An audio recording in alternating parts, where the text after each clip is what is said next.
Oh, looks like I have a black eye.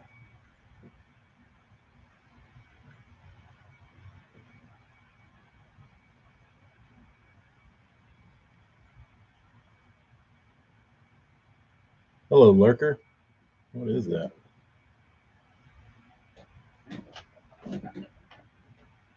Weird.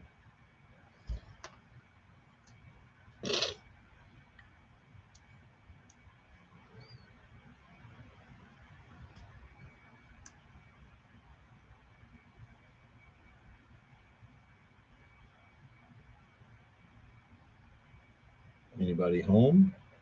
There's a lurker. Show yourself. It's Brian. Hello, Brian. We're unmasking bills, wiping snot from our noses.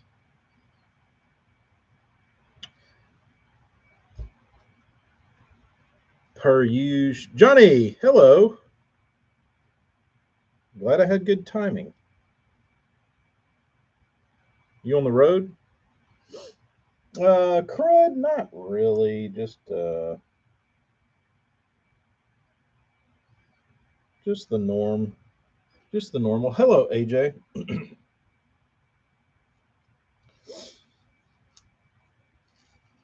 Big weekend this weekend coming up. Are you working? Or have you taken off? In the hills of the WV, West Virginia. Don't stop. You're cooking. Oh, even more fun. Does that mean you get to crack coldies all day? While you check your meat every 3 hours?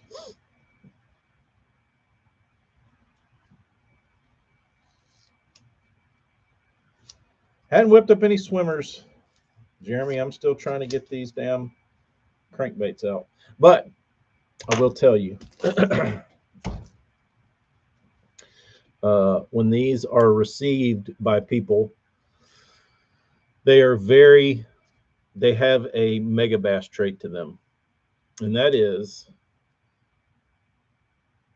when you look at them, they've got like this iridescent, reddy, purpley, violety sheen down the side. But when you hold them up to the light, they're like this minty iridescent green because I used the sauce on them. So you get to it's like a color shift, but it's not. Like it's weird. It's awesome though. It's awesome. This is definitely my favorite one out of the bunch. Um, doing beans. Oh yeah, you gotta. You don't want to scorch those. Spent 6 hours stirring mac and cheese. How did you have the pots and pans and shit to cook this much food? Did you have to go buy stuff, or did you have to get on like Facebook and buy some like big ass like pans?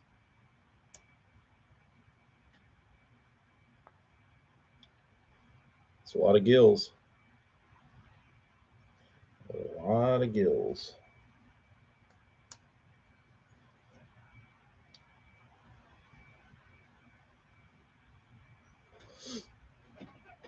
Doing it in batches.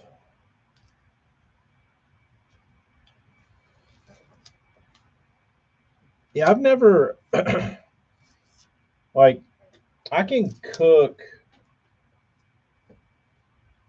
enough for like four people, and when you start having to like multiply that into like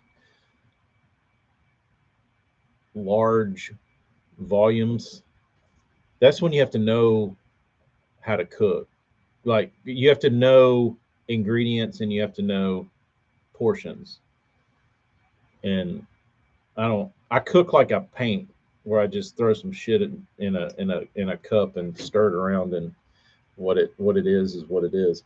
Um, uh, but painting all these baits, I could not do that. I had to write down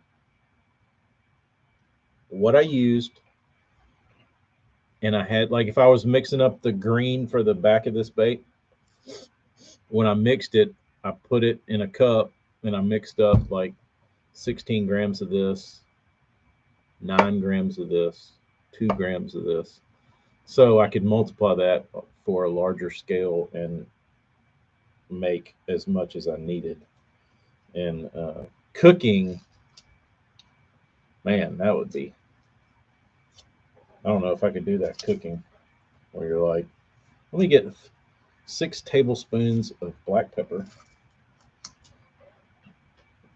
3 tablespoons of onion powder, 281 people. Are you doing, what's considered like the standard you prepare food? Like protein is like half pound per, or quarter pound per guest. Half pound's a lot. Maybe not. 8-10 ounces per head.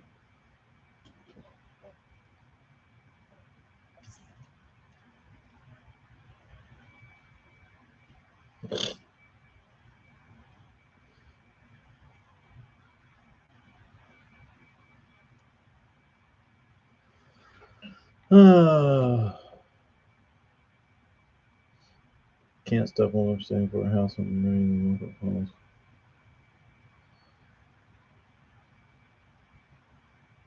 Buffett's hundreds of billions. Disagree. So is the housing market bubble about to pop? I know in Austin it's I think it popped. I have 2 New York strips thawing for today. BBC's over there living like a king. A pound of food. That's good. That should get everybody fed. So you have planned 281 pounds of food. That's a lot. Is that counting cake or not counting cake?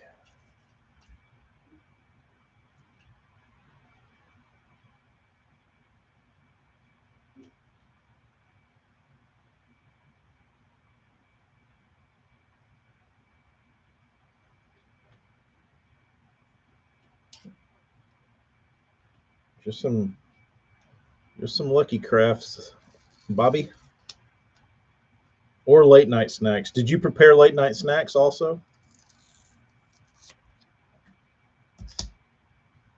Did you do some pork skins for a late night snack?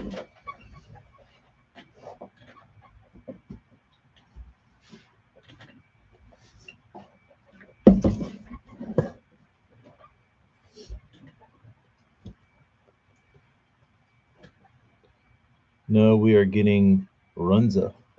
I don't know what runza is. Not a single thing I've seen that makes me the price of anything is going to go down. I don't know. Apparently, there's bunch of dock workers on strike. That's probably not the best thing either. If you want prices to go down for anything, if you can't get shit off of boats.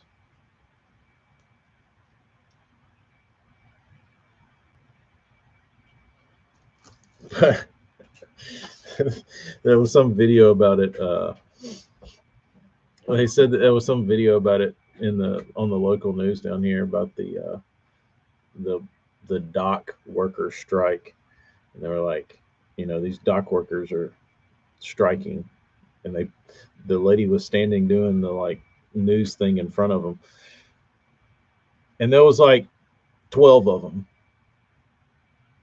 And I'm thinking to myself, can't you just go get like 12 other people? Like, it's not like you're staffing like thousands of people. Like you need to go find that many people. Like I don't think that there was. It didn't look like there was that many people. I mean, I'm sure everybody didn't show up, but still, I feel like if you needed to, you could run around Mobile and Baldwin County and dig up enough people looking for work that they'd go do that job. Um, Runzas are grass, ground beef, and cabbage baked into a bun. Huh, that sounds fun.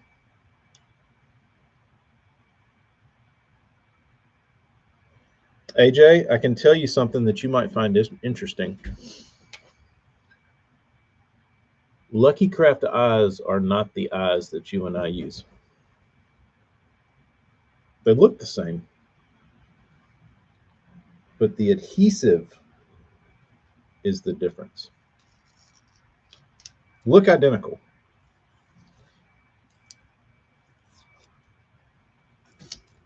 And the weird thing about them is that they're not they're not sticky to where you can't like get them off an X-Acto blade or you can't like pick them up off of the paper. But when they stick, they stick. It's wild.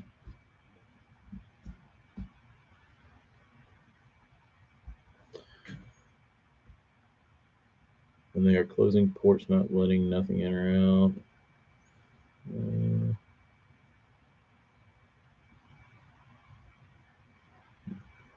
Yeah, I mean, I feel like 80K is a pretty good paycheck for the job.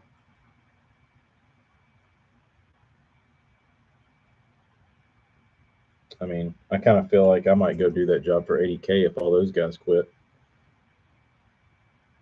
I mean, if they're handing out 80 grand down at the docks to like go get shit off of boats, sign me up.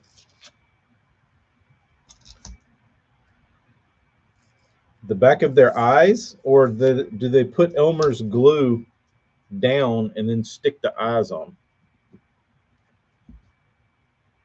Where'd you hear that from? Where'd you hear that from, Bobby?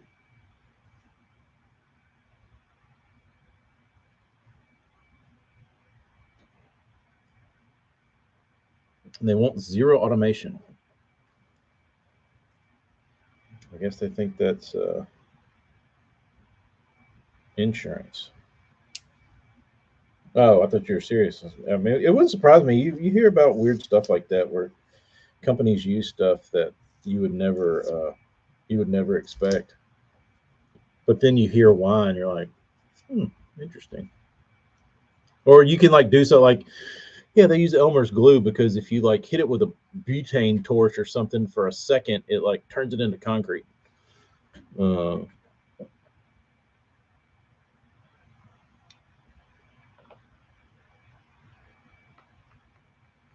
their cost of living is super high. Union dues and what are dues you have to pay? How much is that? How much of that comes out of your check?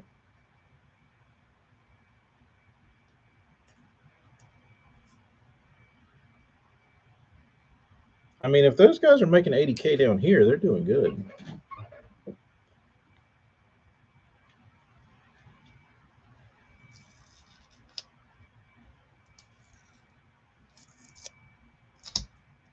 BBC. These are for this dude that really likes Lucky Crafts. There's some surprising stuff I've heard people do use on baits. How about the guy Bobby that applies his epoxy with his bare finger? AJ can tell you about that guy.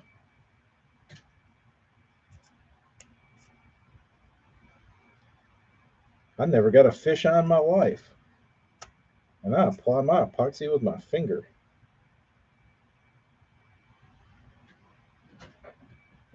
Uh, Bass Fishing Hall of Fame gets you any more notoriety? No, no, no. I don't even think it drove a follower to my Instagram. Dude, it's really hard to get people to give a shit. And by give a shit, I mean to read about something or to hear about something and for them to say, I'm going to take time to look up whatever it is this is and like maybe dig into it a little bit. Like people's attention span and like just their ability to like I think that just like the general public just gets hit with so much shit that they don't care anymore, dude. Like it's just one more thing that it just water on their back.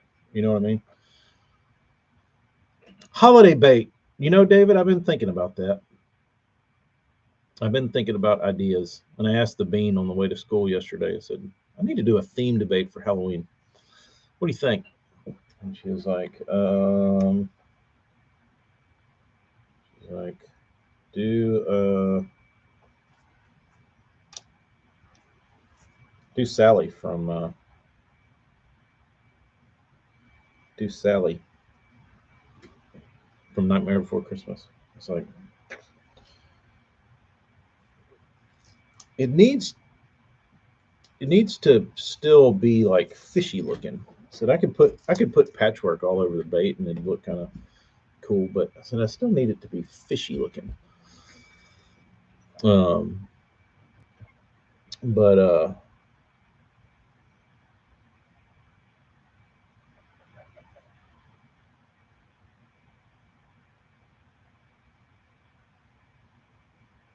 yeah, Bobby, they put me in for best bass fishing live stream on the internet and best bone paint job. Got me in the Hall of Fame. I'm in. But I said, y'all can eat a dick. I'm not making a speech. I'm not coming to this shit. I got work to do. Y'all can hobnob on your own time. I ain't got time for that unless you want to pay me to be there. What I'm missing out on here. And they said, no thanks. No thanks.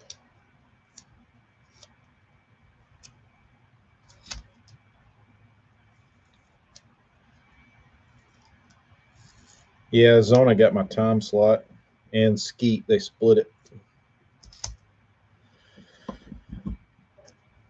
Morgan? Wonder why. You talked to the buzzbait man lately? Morgan has a one lure Charlie in his neighborhood that only throws a buzzbait ever.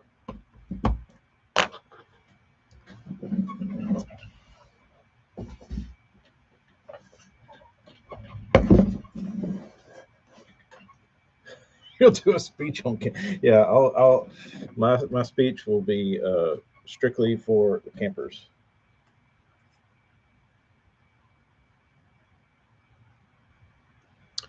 Um,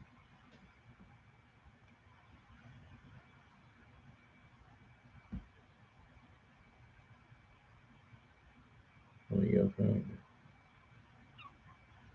I haven't watched any of those speeches. I don't know that they really interest me that much, unless they're worth watching. Would my life be improved upon by watching any uh, Hall of Fame speeches? Uh, no, Bobby, and there never will be, unfortunately.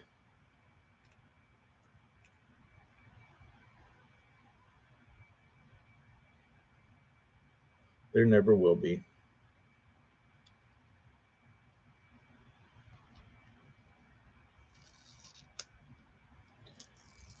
Because painters are scum of the earth in the fishing world. Got to get married first. Can't think.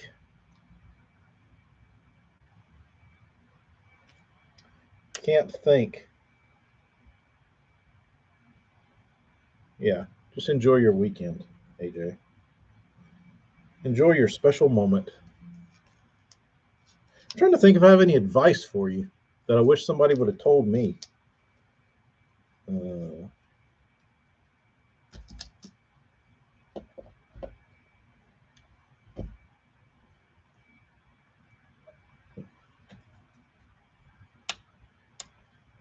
if I were going to put painters in the Bass Fishing Hall of Fame,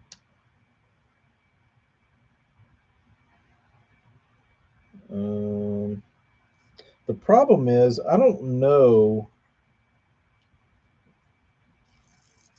I don't know any of the early painters because everybody is a derivative of those guys. Like, you know what I mean? So it's almost like you can't give it to anybody recent because they all came from somebody else. Like, I am a result of Casey, Bill Barton, John Pryor, like the people I grew up admiring their paint jobs. So if you like kind of mush them all together, you get me. And all of those guys, they're influenced by whoever. And but I would say that I feel like Bill Barton stands out to me as he was doing his own thing that wasn't from something else. Maybe it was from taxidermy, but um, he kind of started his own thing. Dale, yeah, because Pryor was he was in with Dale, but I don't know. Uh, but I'm sure there was somebody before those guys that.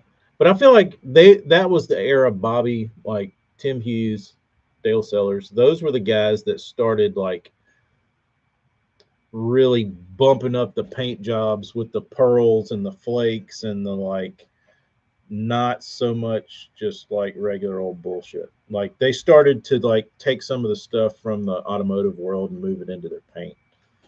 Um,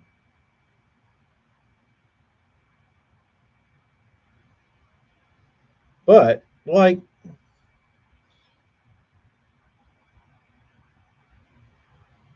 somewhere I was listening about it might have been Mans where they had painting contests amongst the painters at the manufacturing facility, and like you get like a bonus or something if you came up with like a good color that they used. Um, but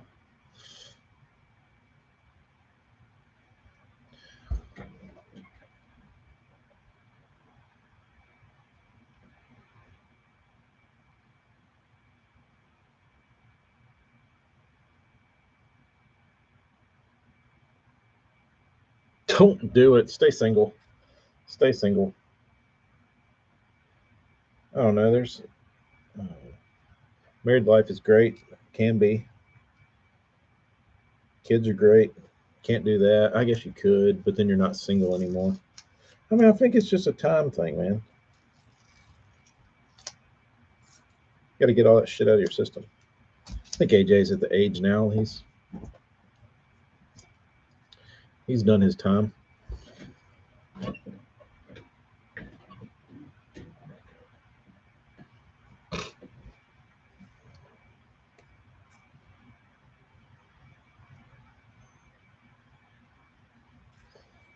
But back to painters. Um, it's scary to me though. Um, it's scary to me though how many guys don't like know who a dude like Bill Barton is. Like to me, that's that should be something that everybody knows. But I can't tell you how many people, like younger swim bait dudes, send me pictures of baits he painted and say, "Who did this?" I say, "Bill Barton did that." And it's like 100% unmistakable. And I gave this guy a lecture a couple days ago. I might have told y'all this, maybe not. I gave this kid a lecture. He's not a kid; he's an adult male from Texas, but he's younger. Um, and he was like, "Who painted this?" This was last week. I said, "Bill Barton painted that." And I said, and just for a little history lesson, all the shit you see on Swimmate Universe, all those painters,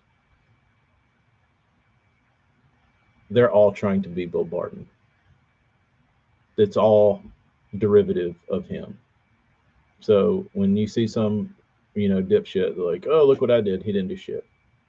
He's just Bill Barton. He's the wannabe Bill Barton.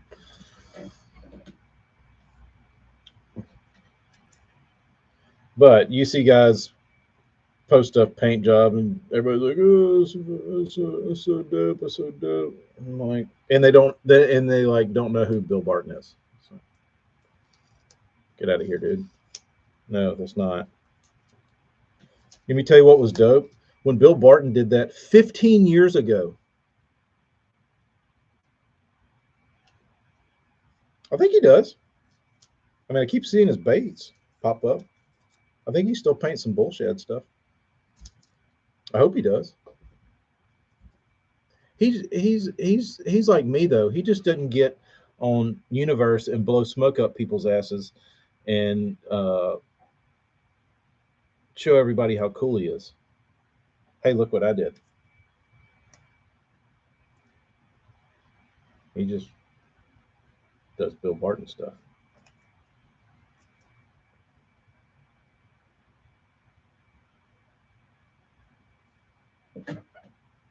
I have two bullshit gloves and bass. Bill does a good bass. I'm more of a fan of his shads, but I mean, I like anything Bill does. But I prefer his shads.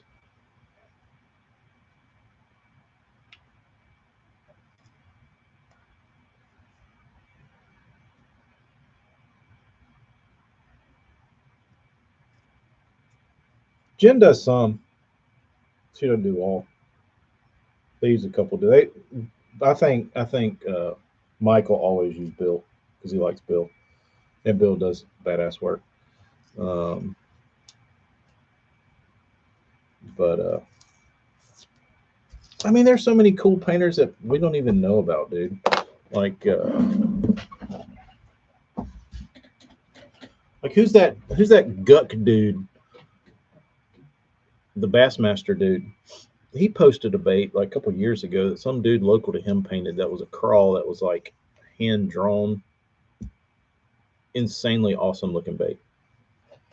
Nobody knows who that dude is because he just paints baits for nobody. Like he doesn't sell anywhere. He doesn't do anything. He's just paints awesome looking baits.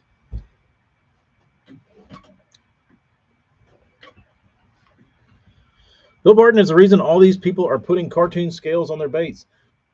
Bill Barton is the reason that people lay down white scales and then shoot black at an angle.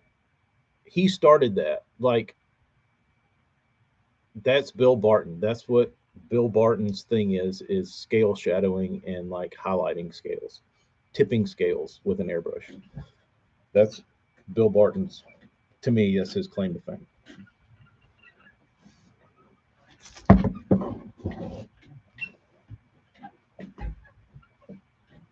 Um, Japan's a whole different story. Um, what's next after this? I got some Burnsies to do, and then I'm going to try to pump out a uh, holiday bait. I don't know what it'd be. I kind of feel like it needs to be kind of ugly. Like that's why the Christmas tree bait worked so good, was because it was a strange combination of colors: white, red stripes, green glitter. It's different.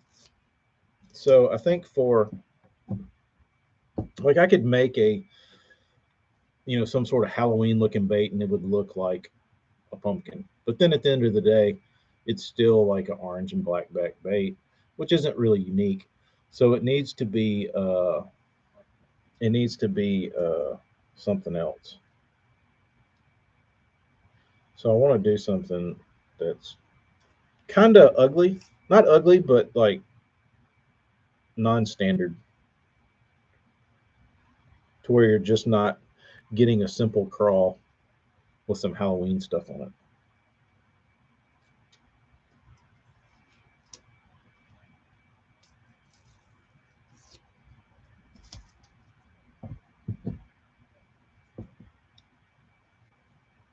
I kind of already did the skeleton skunk with the Burns Waker. Like I blew my wad a month and a half, 2 months too early, but I had to scratch that itch, so I couldn't resist. Um, could do it again. Maybe I do something different. But I mean, I did the X's on the eyes, like it was perfect. It was very Halloween. Uh, Mangy fur, BBC. I'll let you do that. You do a mangy fur werewolf, and let me know how it works out and how efficiently you can do mangy fur. Jenny from Pumpkin Bait Code did the Beetlejuice sandworm on a spook. That was my favorite Halloween bit. I don't know that I've seen that. Did it look like the Beetlejuice?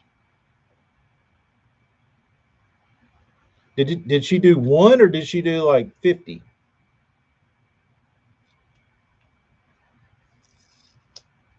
Gonna blow y'all's minds. Please do. I love having my mind blown. I haven't had my mind blown in quite some time.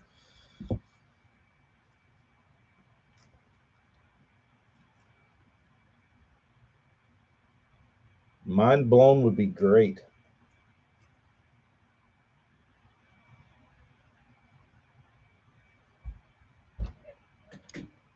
Jason mask. I don't know if you might pull that off to where it looked like something. It'd be hard though. I know. I can cut a cross stencil to look like a skull. Ooh. Ooh. What about that idea?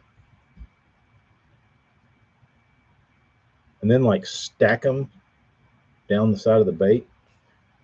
Make it like bone, like an actual skull.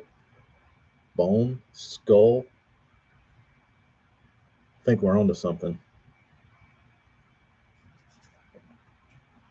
It does sound dumb, AJ. Definitely shouldn't do that one. What else? What else? Ooh, yeah, and then put them in coffin boxes. Brilliant.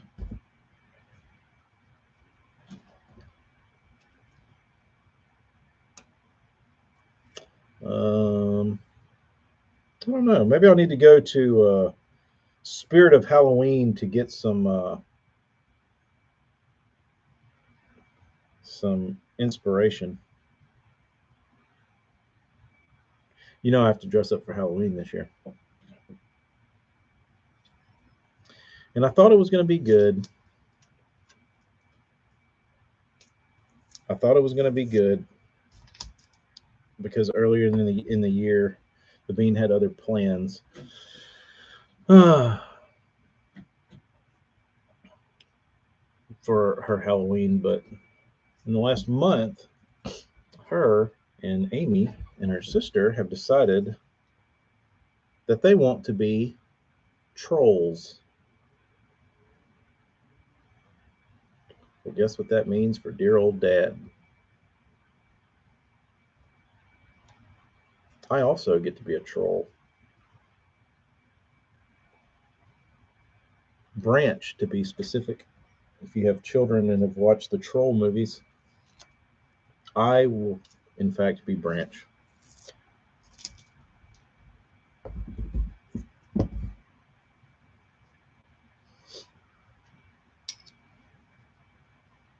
I will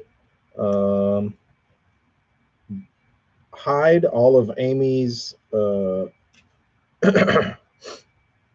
Facebook posts and Instagram posts with these pictures, and they will be put in a vault.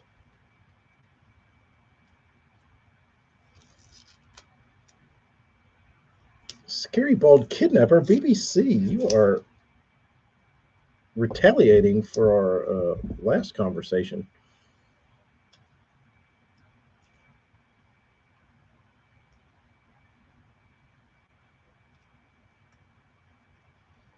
That's where I've gotten lucky. On Halloween, my only job is to sit at the house and drink beer, and the wife and mother-in-law handle that other stuff. Well, I'm going to be right in the middle of it, bro. No handing out candy. We're just going to put out a basket for some dipshit 10-year-old to come take all of it. And I will be out walking the streets with the rest of the trolls.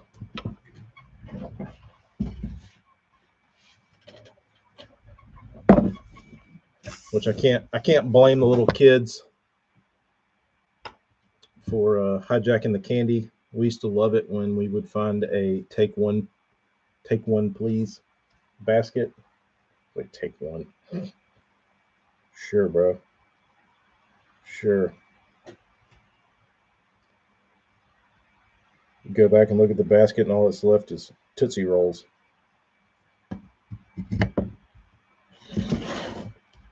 Oh, they'll be hidden, BBC. Don't you worry. You little hacker. I know you're going to be snooping around trying to screenshot that shit.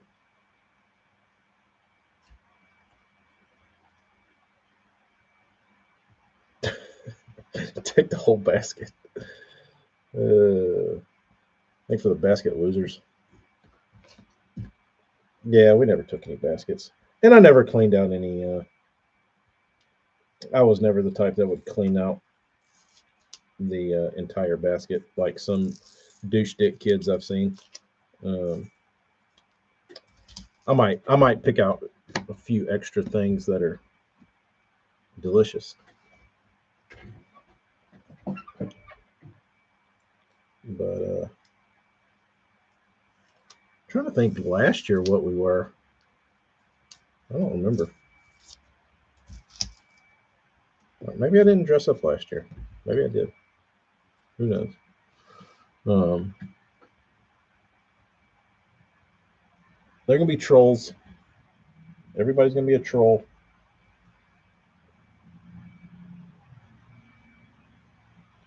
I'm gonna be a troll with a beard. Oh, with the Adams family. That's right.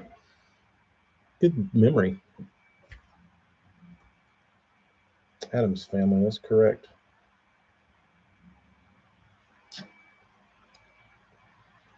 It's sad that you know that and I didn't.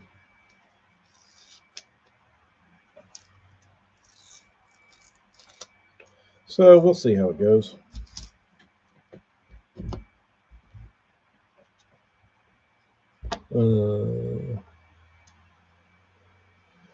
Maybe I need to, AJ. Maybe I need to go to Hobby Lobby for inspiration for the fall festivities.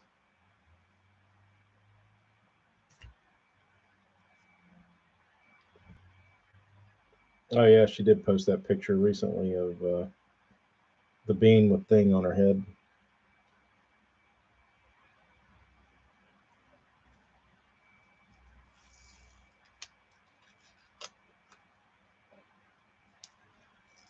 Hey, Morgan, one thing you'll probably get to look forward to, you might want to go trick or treating this year because all your neighbors that get your bait boxes will probably be handing out your fishing lures that they've received by accident on Halloween. So go recover some of your baits from your neighbors. Walk around with a tackle box.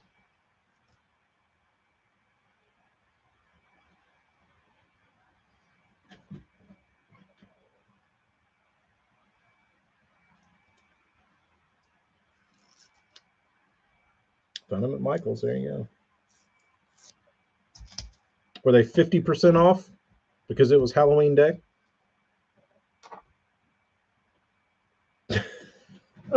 Look free for the kids. Here, you want a keychain? Some asshole keeps dropping these off at our house. We don't even know what they are.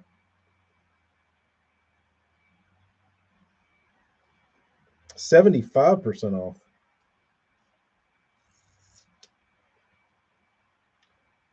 Yeah, if you would have started running promos for that, like last week, you probably have a pretty good batch of coffins you would need to buy. It was a nice touch, though.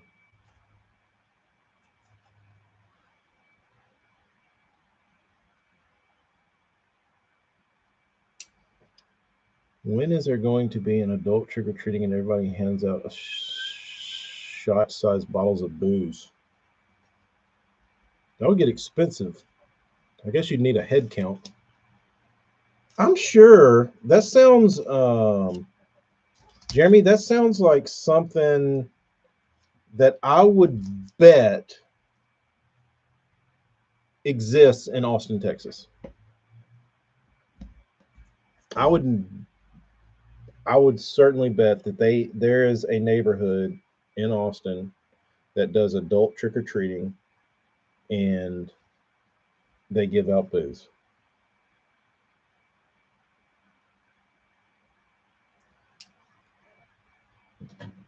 Hand out shooters and beers. Hey, AJ.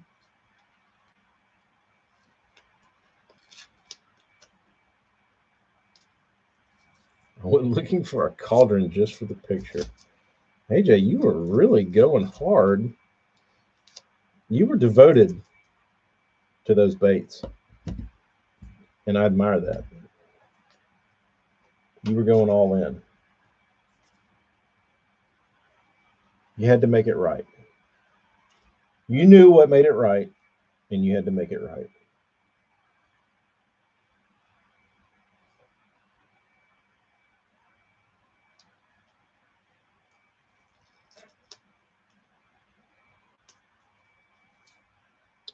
They do that at the horse show in Tulsa. Everyone gets blasted. It's more of a free for all. I wonder if someone stalls and drink however much you want. BBC. When do you turn 21? You got 2 years? Are you 19? Might as well, AJ.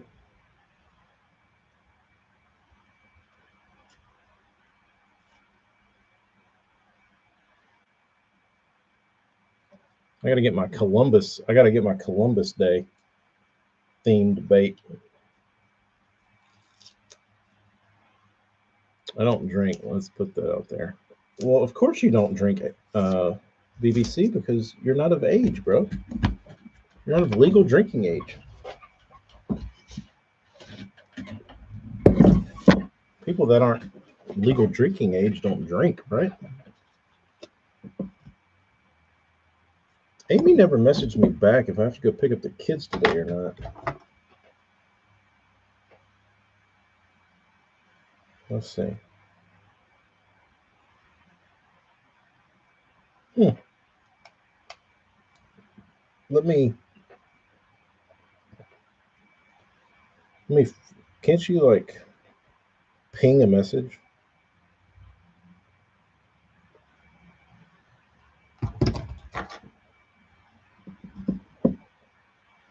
The legal drinking age was 16. in some parts of the world. In Ireland.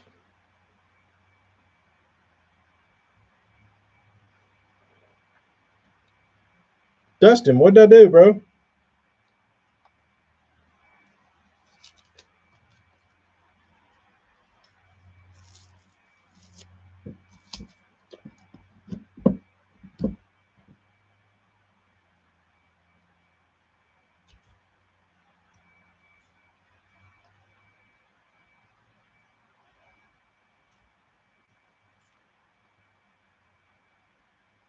I gotta go paint a couple of swim baits.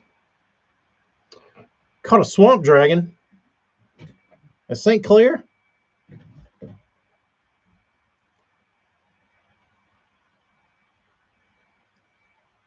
Anyone ever fish a Smithwick balsa jack?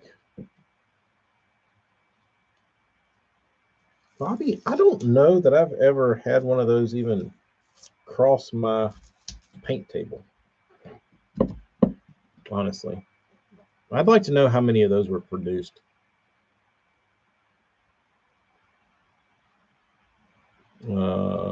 Dustin, what'd you catch the swamp dragon on?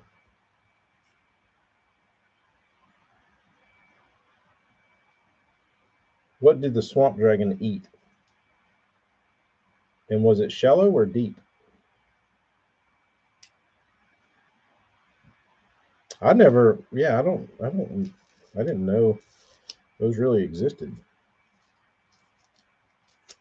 And if they do, there can't be that many of them out there.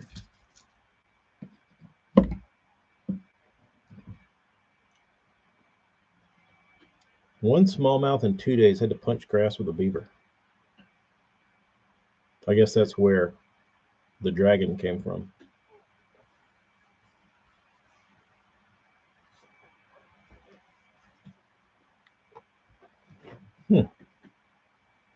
That's what I'm saying, BBC. I'd be stoked. Except I guess it sounded like Dustin was fishing for money.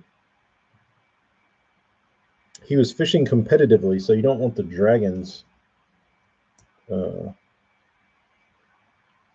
tourney day to get you all chubbed up thinking you got a 6 on when it's just a 4-pound swamp dragon.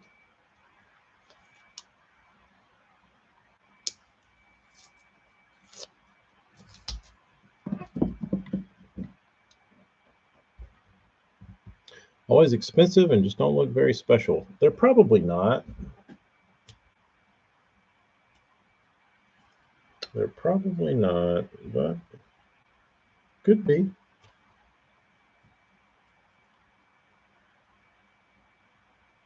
I love the name though. It's one of my favorite names. All right, have fun. Overhead work, not fun. That's hard work. Still need one though. Still need one. I was thinking last week about you, Bobby, and how I used to think that you were an old man when you first hopped on and started chatting. I always thought you were like a 60-year-old man, which isn't old, but I always thought you were like upper in age. Turns out, no, might be younger than me.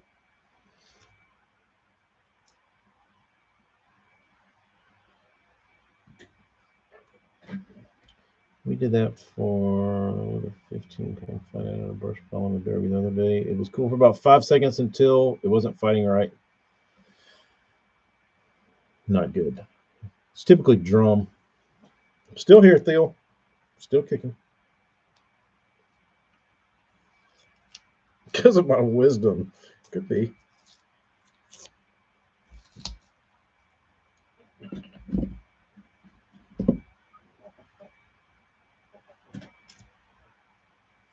Need more lures.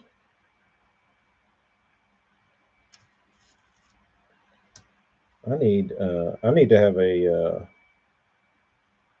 I need to have a big blowout sale to. I got some things I need to pay for. I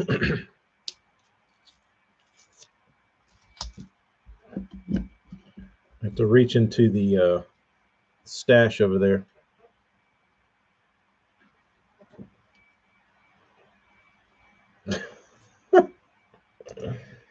Uh,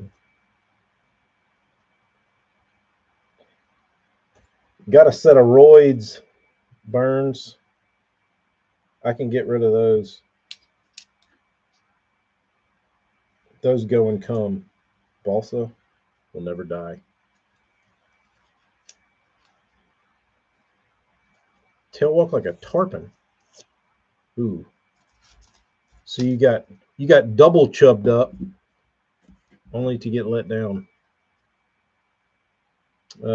Lucky Craft 1.5s in a bluegill. It's very I don't know if it'll photograph well, but it's very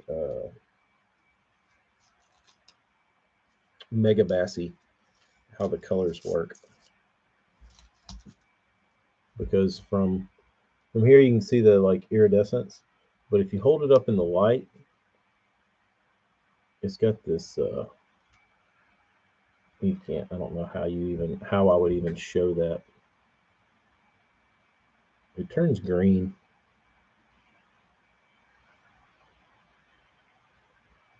It looks awesome though.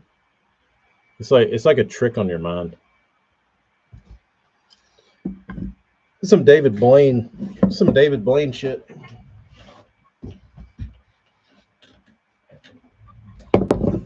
And it's crazy to think, like you don't realize when you're painting these in this capacity, what doing one thing, how much time that takes. Like if you just say, all right, you know what, these need the eyes smoked.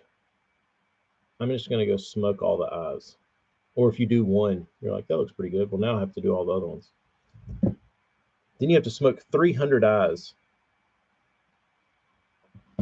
And after about 60, and you realize you're not even halfway there yet, you start realizing it's a lot of work. Never had a roid. That's good. I used to get them from playing golf.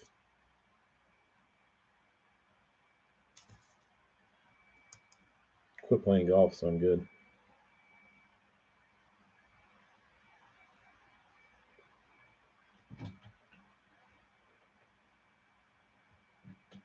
Gate guard. Did you work with South Jersey, Bobby?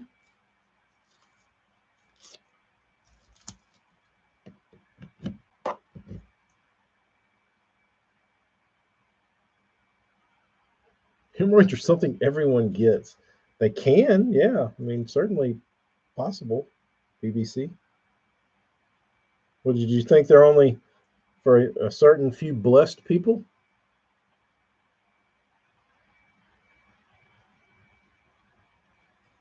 I guess it all depends on what you're doing. I would think they'd be probably pretty popular in the equestrian world.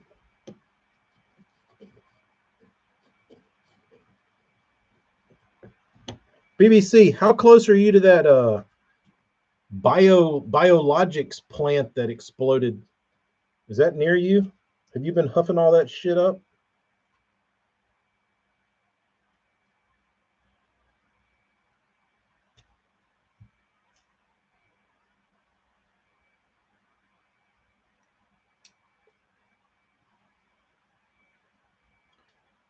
I might, Marty. Is it that ugly?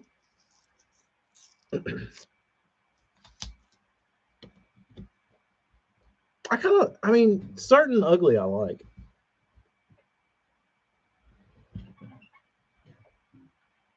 South Jersey really in the Army? I didn't know that.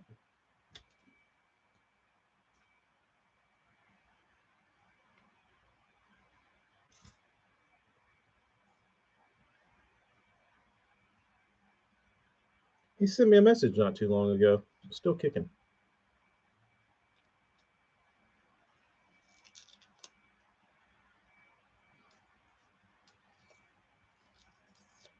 Do you prefer ointment or a suppository?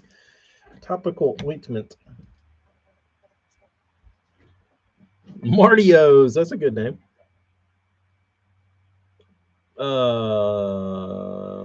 The plant exploded, catches fire on a monthly basis. Pretty much, it's normal. Media is fluffing it up. I drove a few horses up there the day it happened to the vet. Well, there you go.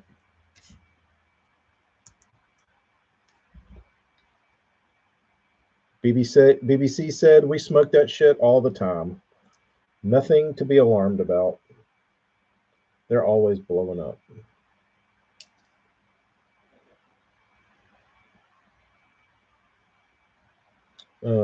Bobby, you might have read this, but I read this somewhere as a young man. I don't know if it was in Bassmaster or if it was in some other magazine or on a website or where I read it, but it was a long time ago. And I believe it was Scott Martin and Davey Height were talking about, and I think it was a Bassmaster article, talking about rare baits that they still use like on tour. And I want to say that both Davey Height and Scott Martin named the Charlie-O that they kept in their boat and still fished, and it was like a rare, hard to get bait that they still used. Um, I'm pretty sure it was Davey Height and Scott Martin. If I went through all my Bassmasters, if I could locate them, because they're all over the place, I want to say that there was an article about that. Because that's the kind of stuff I looked for. Like that was to me the coolest articles they could ever write, where you get to like. And I think, not to go on a rant, but I think all this live bullshit and social media stuff and like everybody pulling every bit of information out of every pro on the planet, I think that's completely taken away from fishing. Like when you didn't know anything was better because that kept you interested. And if you would just get a little peek in a Bassmaster magazine over the course of 10 years, it would keep you interested. But when you give everybody everything, you lose interest in it.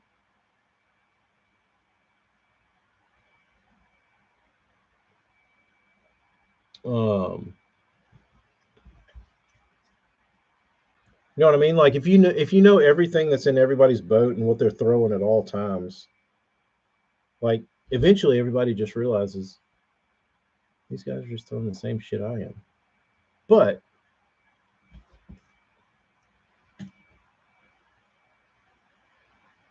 I guess occasionally you catch a nugget.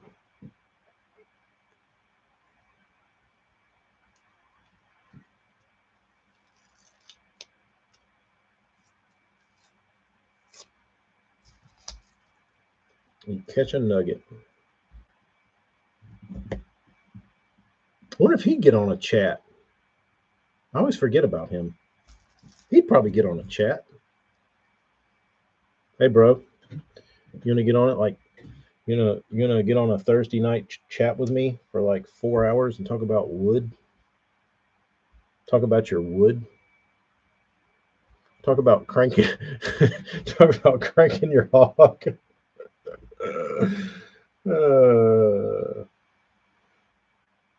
Hey, dude, you want to talk to me for 4 hours with a couple other guys watching about cranking your wood?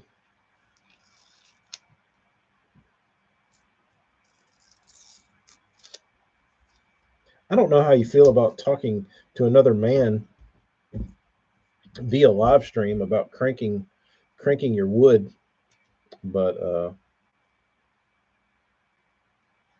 I'd entertain it.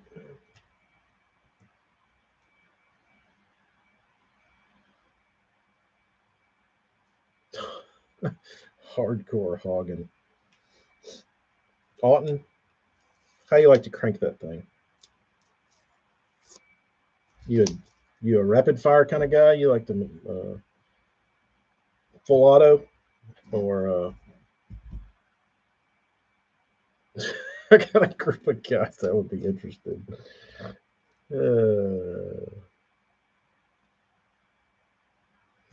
It's private, so don't worry. It won't be for public consumption. I got a site it goes on. So let him know I am a listen, dude.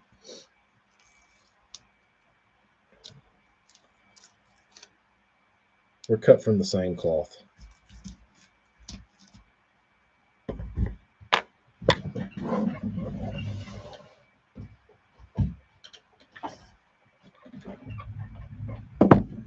Gator, the pro can't lead when they're depending on someone else's corporate money. Hold on, where are we at? I missed something. It's kind of like the old Johnson Motor commercial. Correct. Cranking your Johnson.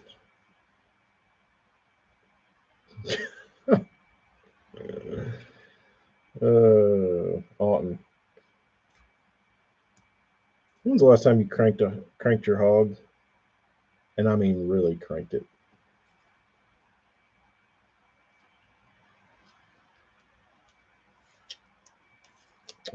Just this morning, really. Is that on Lake Norman? Wow. How about that? Do you like hogging?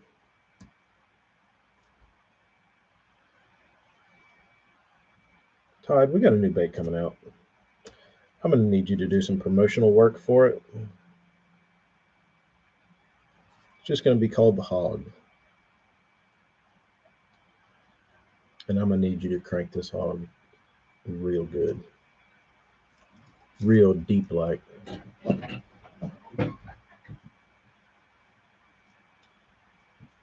Get down in them crevices. Guy shows up when we start talking dirty and creepy. 69-1. Hello, guys. Are you laying in your bed of Bass After Dark awards? As the comment king? Are you laying in your bed of Bass After Dark accolades?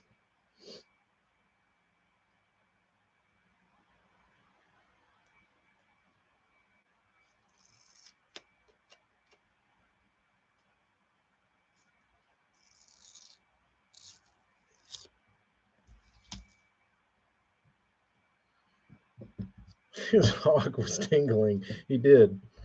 His hog started tingling, and he said, I gotta get on the tube and see what's going on.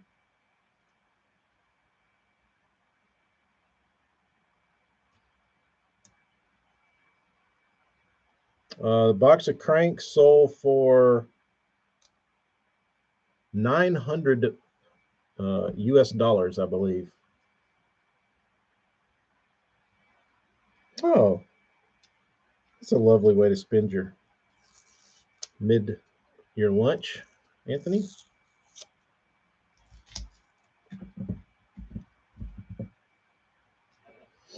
I think the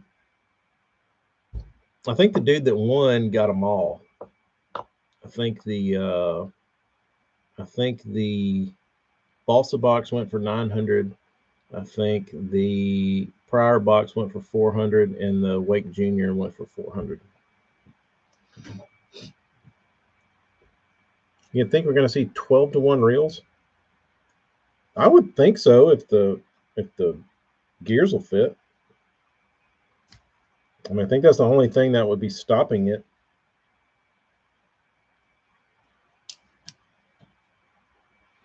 Did get a sweet box of lures. I want to know if any of those are going to see water. I want to know if he's going to crank those hogs. Which would be even cooler if he was like, screw it, I'm fishing them.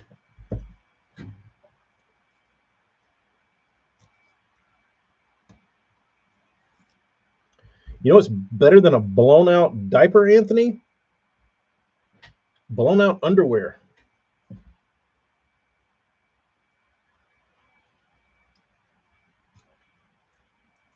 Got that last night.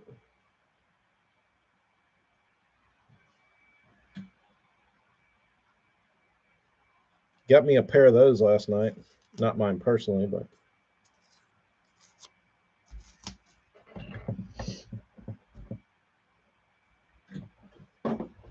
doesn't Cast King have a 10-point, 10-5 to 1? I don't know. I don't keep up with the Cast King, even though they have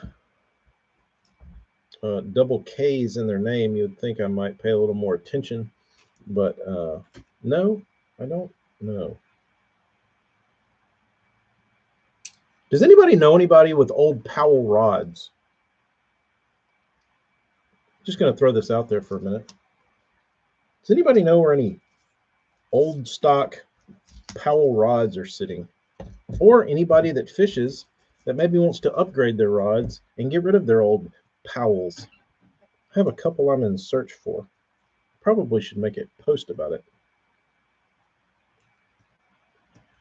Mine are seemingly falling apart. Guides are flying off, breaking them in half. 2 Infernos. I've never owned an Inferno. Were those the lower like budget friendly Inferno? Were they like $100? $80? Budget, yeah. I like budget. I never owned an Inferno though. I had the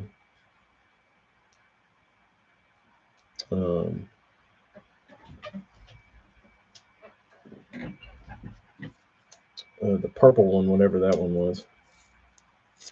I didn't care for the color, but apparently people really like those rods. What actions do you have, guys?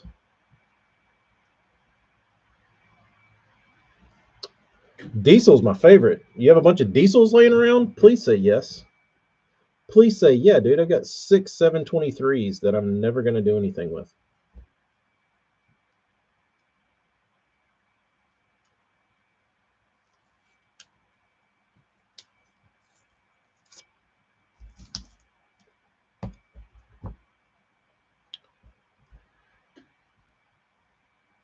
Bobby, I'm in a Powell group. The problem with the Powell groups is they don't come off of anything. And if they do, they're like, I've got an old, 735. I'll let it go for $140 or like $150. Like they're always like really expensive. Where do you think I'm getting fat? Nah, bro. I must just be retaining water. My weight hasn't fluctuated in months. I don't eat enough to get fat. I just eat whatever table scraps are left for dinner after the kids get done. Whatever's left, I run through and eat.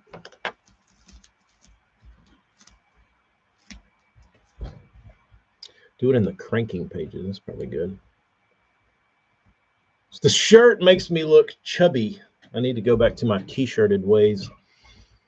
I'd get rid of my Inferno spinning. I like the casting 7 foot. No spinning necessary here. What cranking pages, Bobby? I'm not in any. Well, I'm in that crankster page where they post the AI bikini girls every day.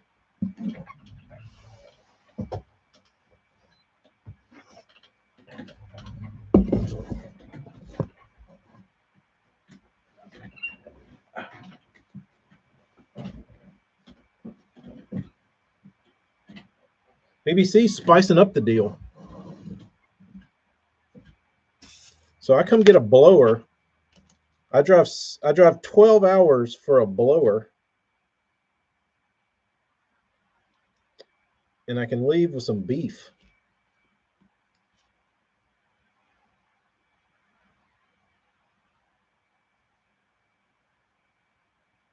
They're doing some hog cranking for sure. For sure. Morgan, are you a member over there?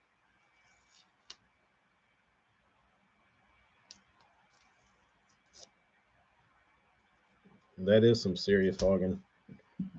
You got to crank a lot of hogs for that trip.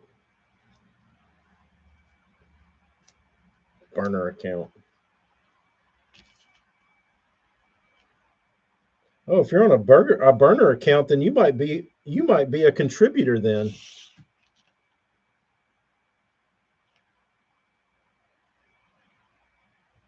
BBC, is it 6 hours round trip or 6 hours one way? If it's 3 hours, it's not 3 hours because I can't drive across the state in 3 hours. Like I can't make it to Auburn in 3 hours. So it's got to be 6 one way. Yeah. That's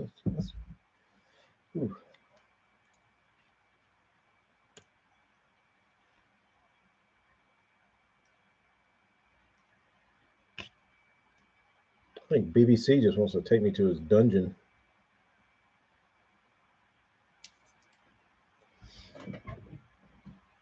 Yeah, it's on Facebook.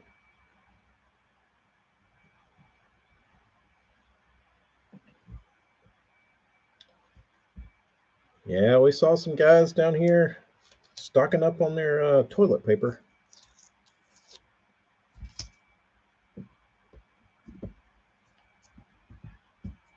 That Diddy oil train. We have an apartment you can stay at if you want to stay the night.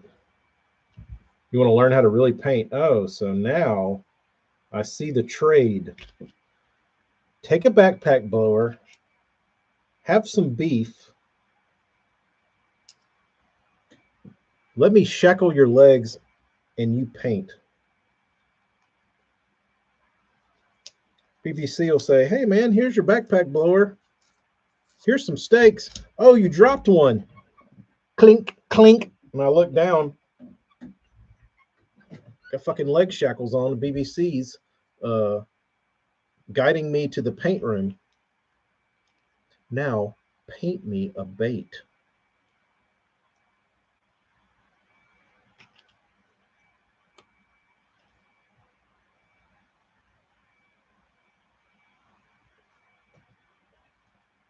In a paint dungeon.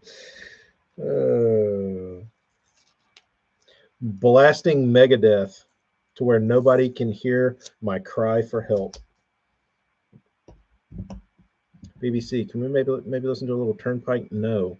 Keep painting and listen to Dave's beautiful vocals.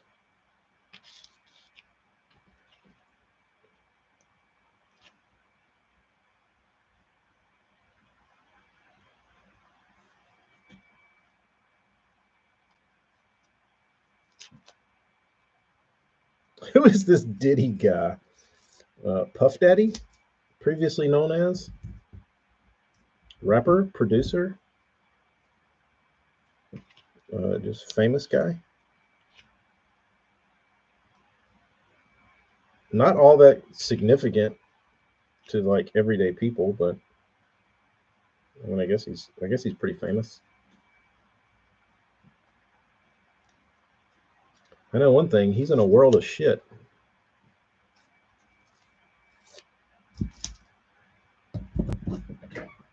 Good Lord, these things are like never ending. It'll make the finished fish eye. That's funny.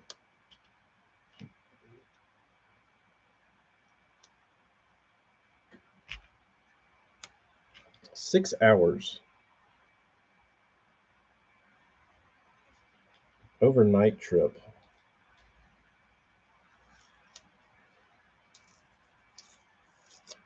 For some beef.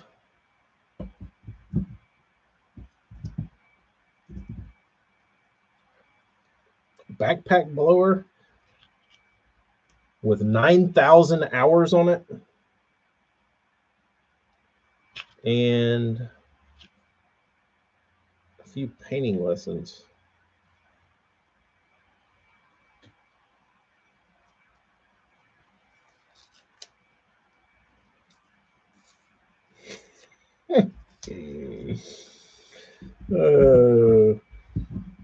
You start painting. BBC says, "Up, look! I spilled a gallon of my mold release and slipped and fell in it. Oh, I guess I'll. I don't know what I'm gonna do with all this mold release I'm covered in. Maybe you have some."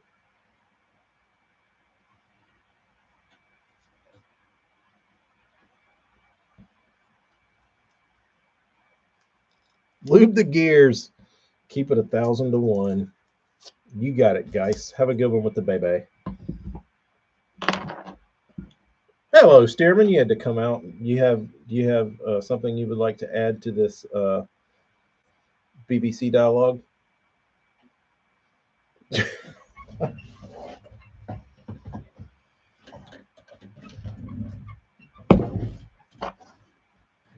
Hell, you did. Just a short one. We've just now gotten into him spilling gallons of mold release and rolling around on it, rolling around in it while he has me shackled to his paint room, making me paint his baits in trade for a backpack blower. Just the usual. Just the usual. Nothing too out of control.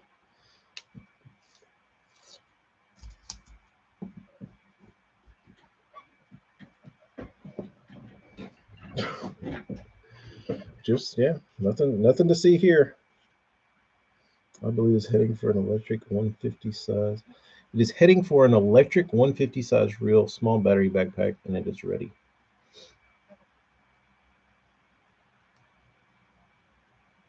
The industry's heading for that. Kind of like those really deep saltwater reels.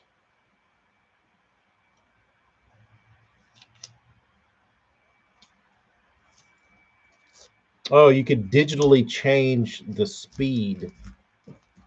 Like a kind of like a on a train, like they have those electric motors for the wheels and stuff. That would be kind of cool, where you could digitally alter your retrieve ratio.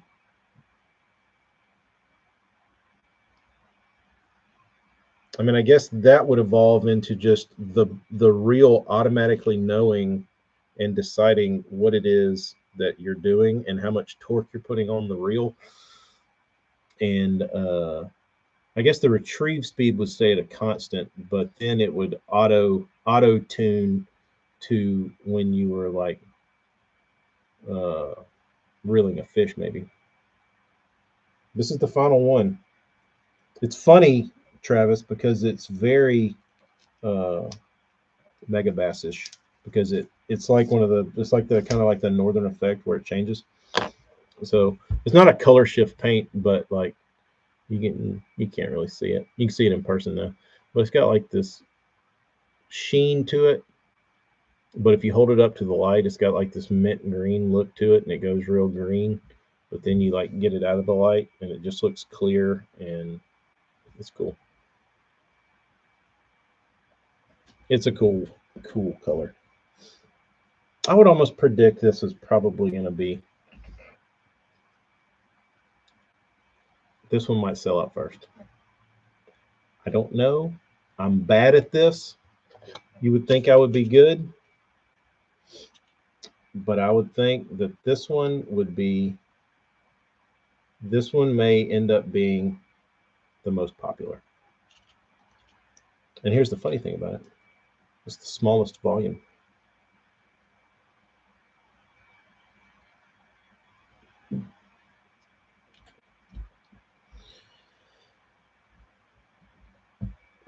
I'm not sure, Gator. That's up to them.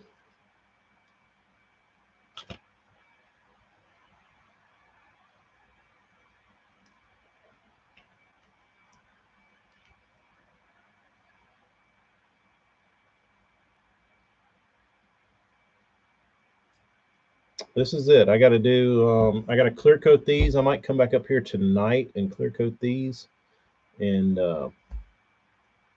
or maybe do it tomorrow. Um, and then I'll have the LVs left to paint in this color. But then next week they'll be gone. They will be gone. Northern Effect might be my favorite mass-produced paint job.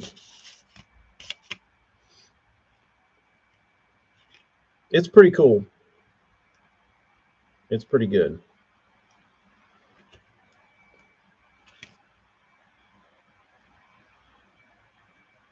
Think about it though, AJ. What if? Damn, I still got one more rack. Like, what if you had created Northern Effect?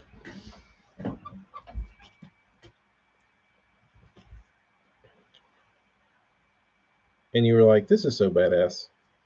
But because you don't have the reach of Megabass, it just kind of drifts through the fabric of fishing media and lore. And but because Megabass did it, it's such a like badass thing. But I feel like there's probably so many cool paint jobs like that that just kind of go drifting. I would imagine I can make 100 a year maybe, and out of that 100 maybe 10 work.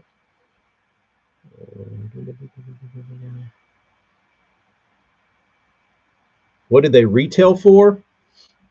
The LVRs are, I think the LVRs are still like 18 bucks a piece. Um,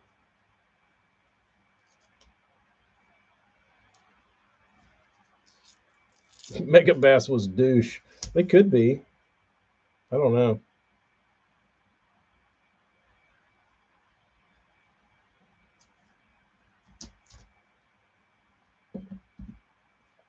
Northern Lights. It's a weird combination of colors though. Like I don't like the yellow sides up for a jerk bait. It might catch them good, but like I don't know. I guess it's because it. I don't. It's a cool paint job. It just I don't see where it's like what it is. You know what I mean? I guess when you have to make up like hundreds and hundreds and hundreds of different paint jobs, like you just do everything, right?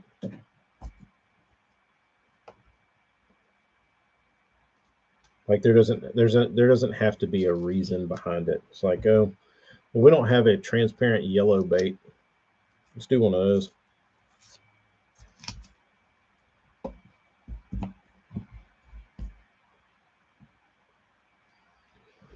How long do you normally wait after laying paint down to clear baits? How long?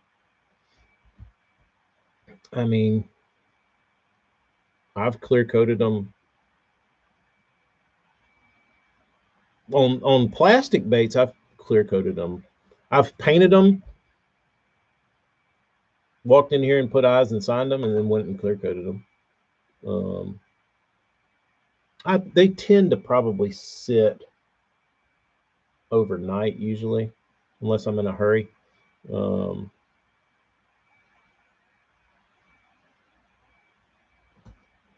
so I don't know. It depends. Pryor seems to think that the longer the lacquer sits, the better it bites clear. Like the drier it gets, which maybe, but I mean, I feel like after so long, if you've got pretty decent conditions, it's going to be about as decently dry as it's going to get. But I don't know.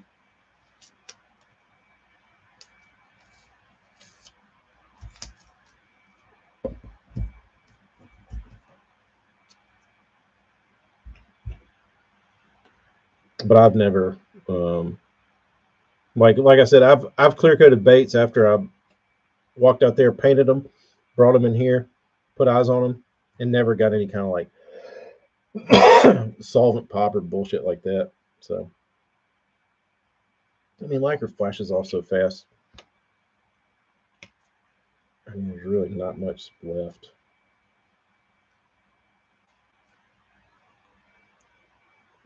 Having it bleed, you shouldn't have. It shouldn't bleed unless you trap solvent in it, meaning you sprayed it too heavy and it's underneath. And then when you re-wet it, it'll bleed. But if you sprayed a normal coat of whatever,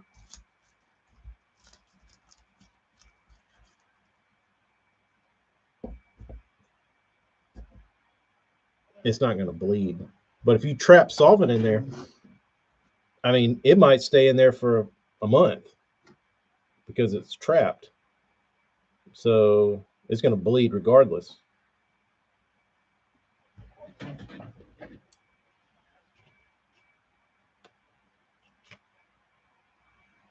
Typically see that in the wintertime where you can trap get solvent trap, spraying too heavy, not flashing off fast enough. That's the only time I've had it happen. You want to spray like it's summertime, you can't spray too heavy. Leave your baits overnight, come back, clear coat them, bleed.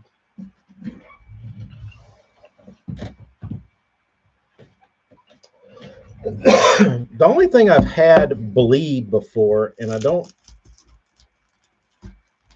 particularly know why, and it's really weird. Um, but I've had splatter bleed when I thin it down too much, and I don't understand it. But I've had a few baits bleed that I thinned down the paint I was splattering real thin to where it was almost kind of like transparency, and I've had that bleed before, and I still don't know why. It's still a mystery. The rat veins did. That was um, that was a result of. I really don't know what that was a result of. I think that was a buildup of. Uh, I think I might have base coated those. No, there's something weird that goes on with. I think that was exposed um, adhesion promoter.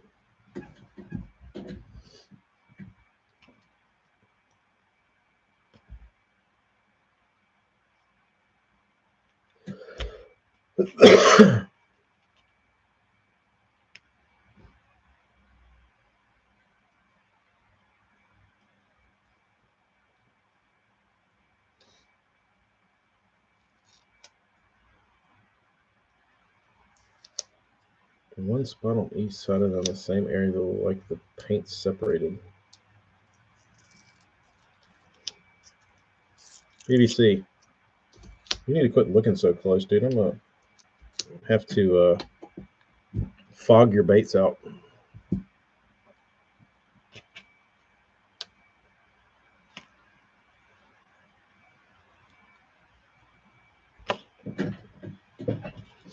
Directly with paint companies?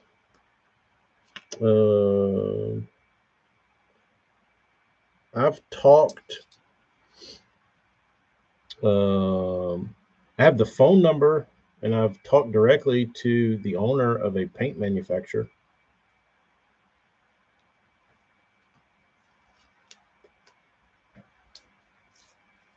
Send me a picture of what you're talking about, BBC, and I can probably tell you exactly what it is.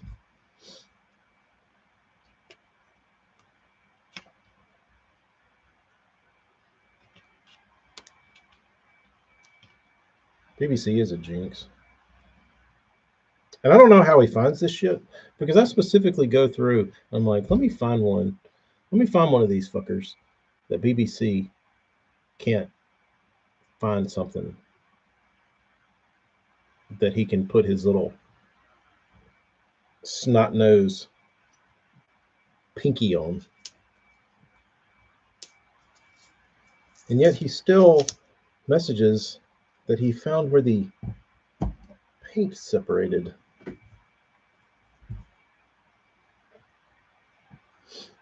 There's a couple.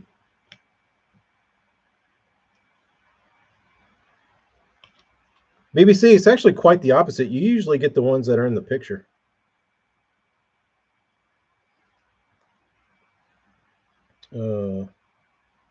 There's a couple paint manufacturers that probably could expand their paint line to facilitate guys like me a little better because there's certain color palettes that are missing in most paint manufacturers' colors.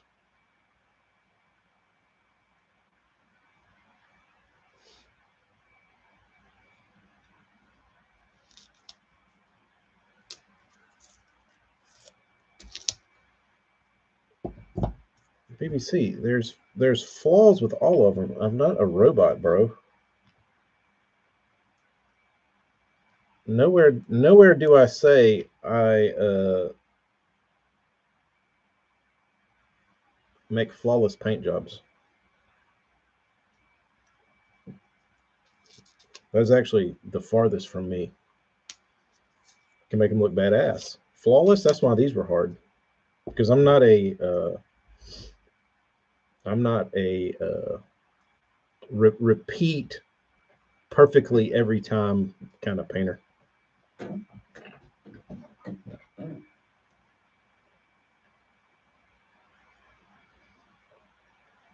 Why can't you get sponsors? I could get sponsors as a paint guy, I'm sure. That wouldn't be probably too terrible of a thing to try and hunt down.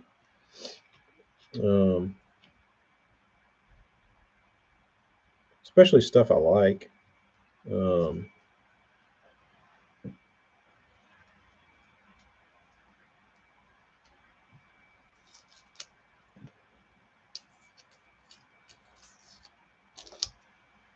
Yeah, if you want flawless, go to Japan.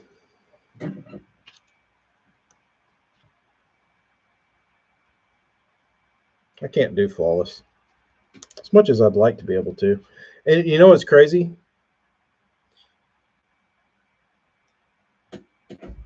The harder I try, the worse they get. If I sit down and I'm like, all right, I'm gonna make these flawless. Those always are worse than if I just go and don't think about it.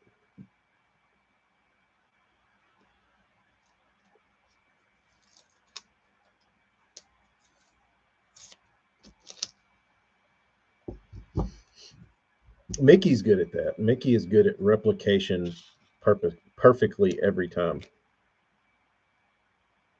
Like he hits the same lines robotically.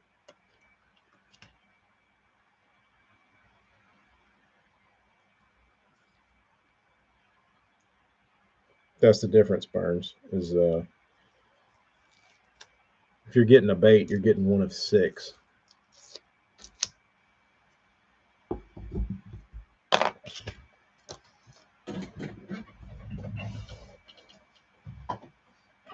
All right, now I got to sign them.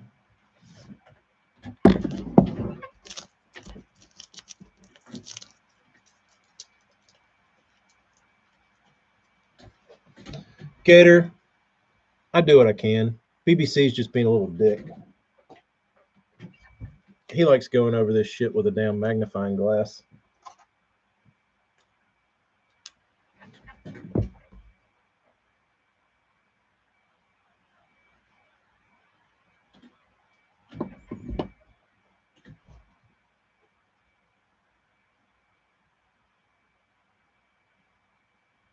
Well, that's how I mean, you have to have multiple of something to have a basis to even know. Because if you get one and it's damn near perfect, you're like, damn, that's perfect.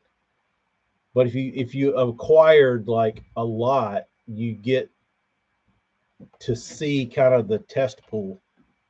Um,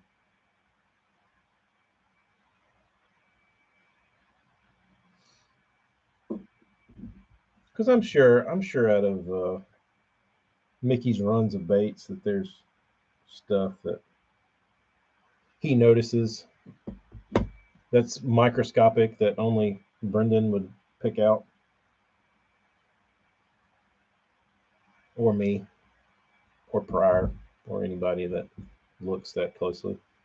But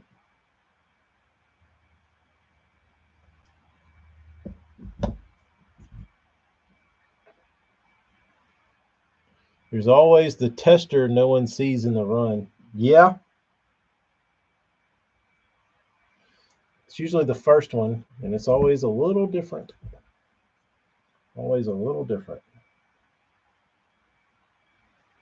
Let's see what this color looks like on the back. And don't like that. Let me change it up. And then you go to the same color all the way through.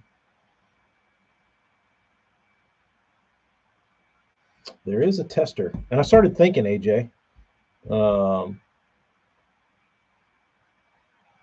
uh, I should probably have a tester bait. Like every time I go paint a color, I should probably like start a run of baits. Like with these, I didn't have a tester and I didn't know what the colors were. I just had to mix it and guess. And I sprayed it on the first one and was like, it's close. But if that was way off, I would have been testing on one of these baits and it would have definitely been different. Um,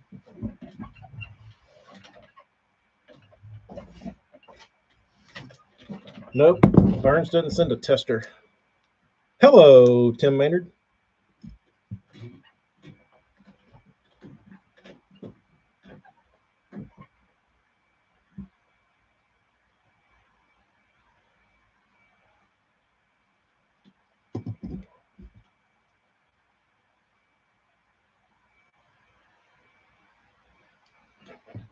BBC, you need to order you 100, or maybe if you accept the challenge, maybe I will order you 100 Chinese blanks and line them up and paint them all exactly the same as a challenge.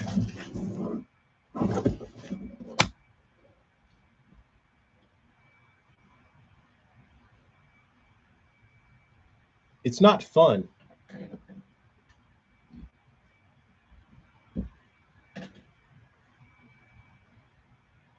It is not fun. I would say it's not fun. It's challenging.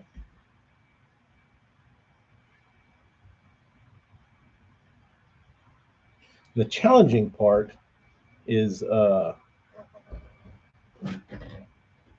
is figuring out, like with these, how to hold the bar stencil with the opposite, like turned opposite, and you're also spraying at a different angle. So if I'm spraying here, I'm spraying kind of down the bait from the top going down. So here I have to flip the stencil, hold it here, and if I were to spray at the same angle, I would have to turn like this, which is pretty awkward. And you're also having to, if I wanted to hold the stencil from the same way, I would have to hold it this way and come like this for it to be the exact same way I did it on the other side. So this, if you wanted to do it exact, you would be spraying like this, which looks and feels hugely uncomfortable. So then if you decide, okay, I'm going to go that route, well, then you have to do that 200 times, awkward and feeling weird, which is not good for painting. Because if you feel uncomfortable, you're probably going to paint like shit. So you have to do something that feels comfortable because you have to replicate it a bunch. So that's to me, it usually takes me like with these, it took me about 40 baits for me to figure out what felt comfortable and what was the right way to spray it. Um,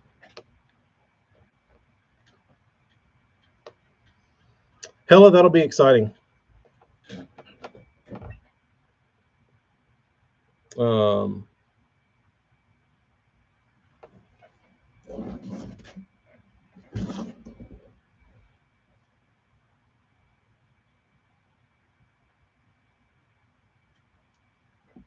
so that's one thing I've learned. Tip to painters out there: uh, if you're about to put paint on a bait and whatever you're doing is uncomfortable, don't do it because you're going to dick it up every time.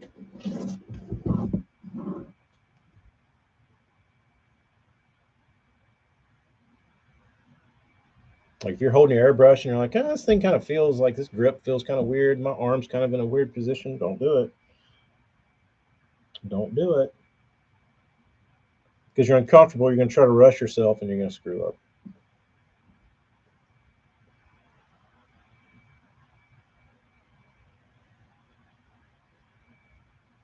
It needs to be something with a stencil though, BBC, because I think that's where the problem lies is when you're trying to switch hands to the side of the bait, unless you could airbrush with the other hand and then switch hands, lay the stencil down, and do that. But I think that's where the problems arise. But it would be great practice. Uh, but most people don't need to practice painting 100 things over and over again. So, and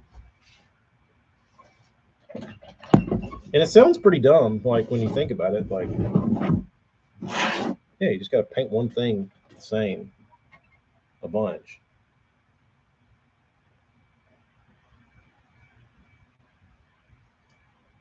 It is challenging.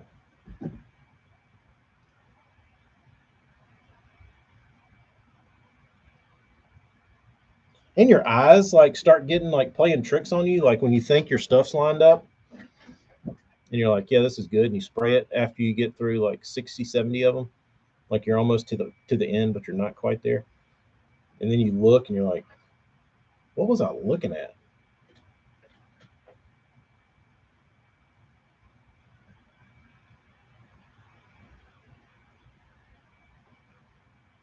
100 baits to start looking alike. Yeah. Yeah. I feel like there's like a curve there for like how many it takes to like get you warmed up. Depends on what I'm doing. Usually about I feel like once I get like 30 in, I'm pretty wired up by that time. Like I've got it figured out. But but if you're only doing 30, by the time you get done, that's when you're just getting like in the groove of how everything should lay down.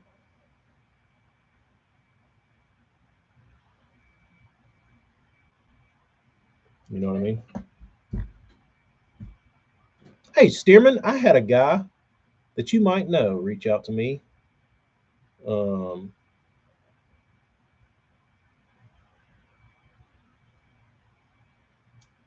he's from Kansas, bass fisherman.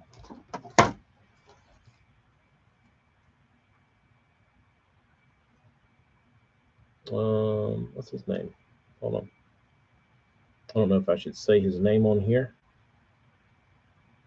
Hopefully he wouldn't mind.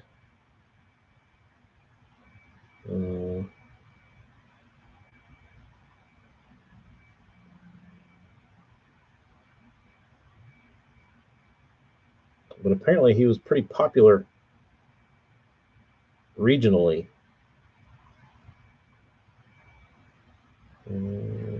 Where is he?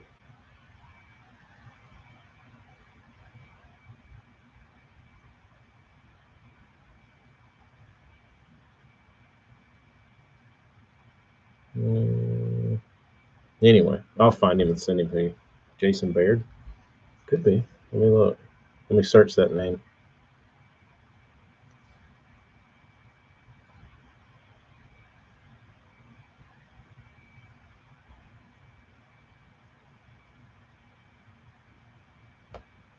No, now I'm gonna have to find it.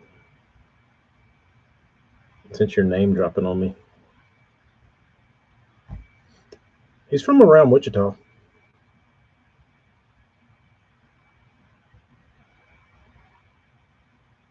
Mm-hmm.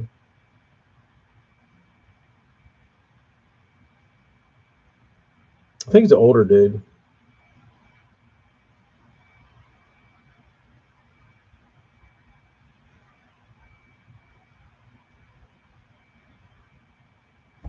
Where's my message to this guy?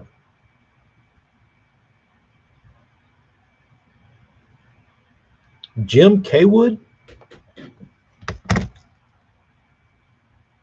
You know him?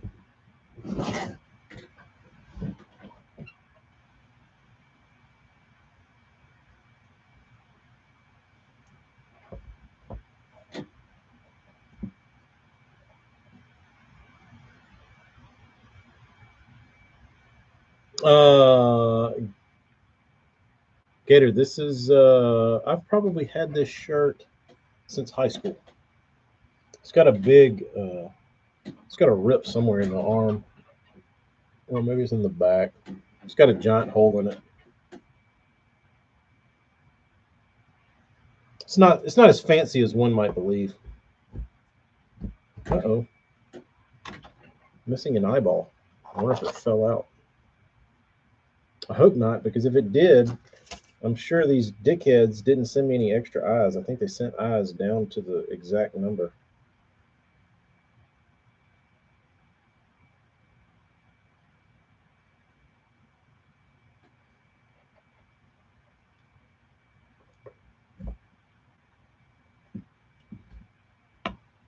Chris the Messiah Johnson was fishing the Kansas Nation at Melvin.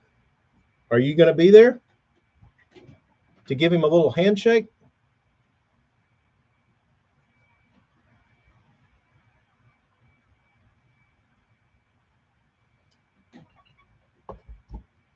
TK, can you fill Hella and I in on why are you painting all these lucky crafts? Did Hella ask? Did I miss Hella asking?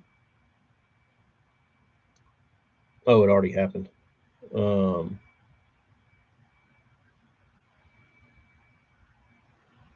Yes, these are going on the website.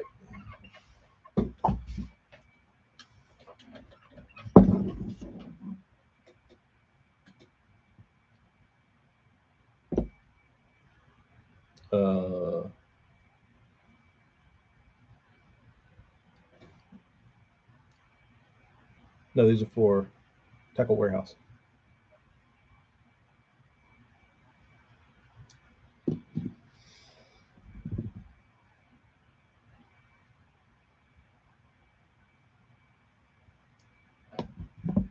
I don't know if I'm supposed to say that or not, but they are.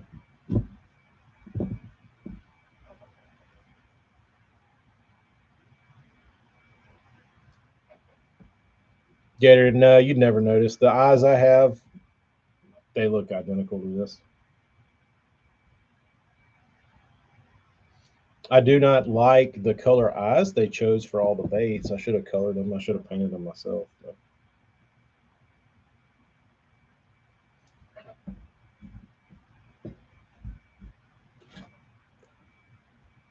Tim Maynard. That's a good idea. I always practiced on chunks of scrap 204s on job site just to take care of them.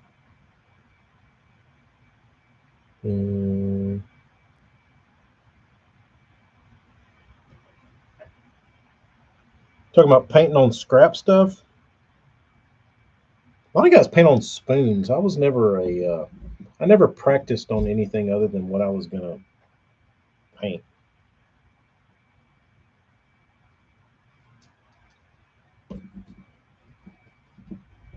So I just ordered cheap. I didn't even order cheap baits. I practiced on nice ones because I knew if I ever got anything good that like at least what I like if I painted something good that it would at least be on a good bait. So I would paint on a $2 blank.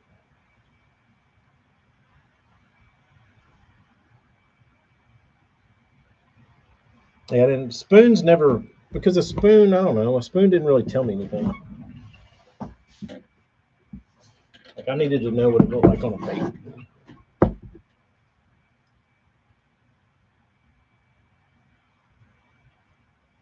So I practice on baits.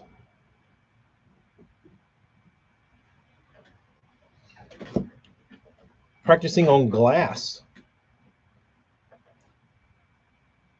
Yeah, but what if you want to? What if you like what you did and you want to keep it forever and go fish with it?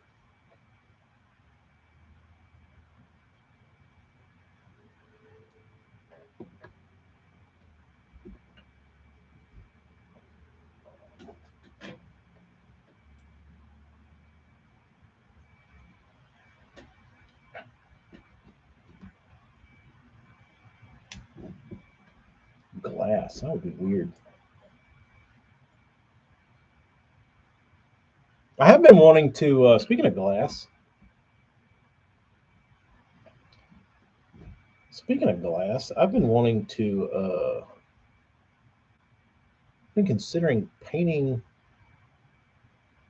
That was always my fear. What if I paint something good? Yeah, it's not gonna like. I don't. That was how I looked at it. If it was something I wanted to keep, I didn't want it on a spoon. I didn't want it on a piece of scrap. I wanted it on something that I can clear coat and I could like have as a bait as it's supposed to be.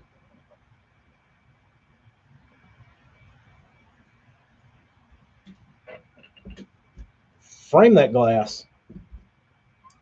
Yeah, you can probably get those pretty cheap actually if you went to like Goodwill or some little hobby place and bought some of those little small like glass frames. Then if you had something on there you liked, just throw it back in the frame.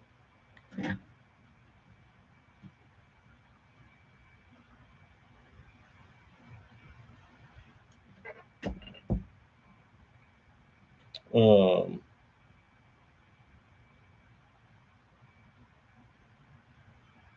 oh, I was talking about making a pick guard for a guitar, and if I bought a clear piece of like acrylic or some sort of material to make the pick guard out of, and I wanted like a tortoise shell, I could maybe faux paint the tortoise shell on the back of the pick guard.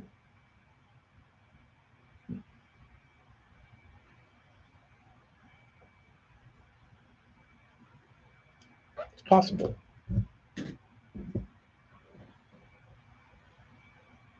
because I have a guitar now. Tim, you might find this interesting. Don't you play bass, Tim? Or do you play? I know you play everything, but do you dabble in basses?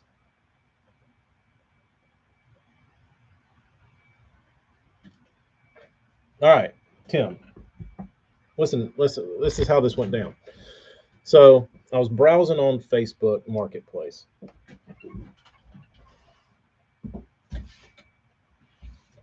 I see this Squire P bass, and I start looking at the decal, and I said, "That looks old." So I look a little closer. Sure as shit, made in Japan. So I'm like, yeah. Dude's asking $125 for it. I said, that's mine. So I sent him a message, and the thing said just listed. I said, hey, dude, um, and this is at like 10 o'clock at night or 11 o'clock at night. And I said, how about I come get this thing tomorrow morning? And he said, well, there's about 15 people messaged me today that said they were coming to pick it up tomorrow. I said, okay. And he said, and I said, why don't you let me know if they don't come and pick it up, and I'll come get it. I said, I'm free to do that. And this is 45 minutes away. It's in Pensacola. So um, I messaged him the next day, and I said, anybody got that thing yet? And he said, no. I said, anybody got plans to come get it? And he said, I haven't heard from anybody. And I said, well, why don't you give me an hour to get there, and I'll come bring you some cash and take that guitar from you. And he said, okay.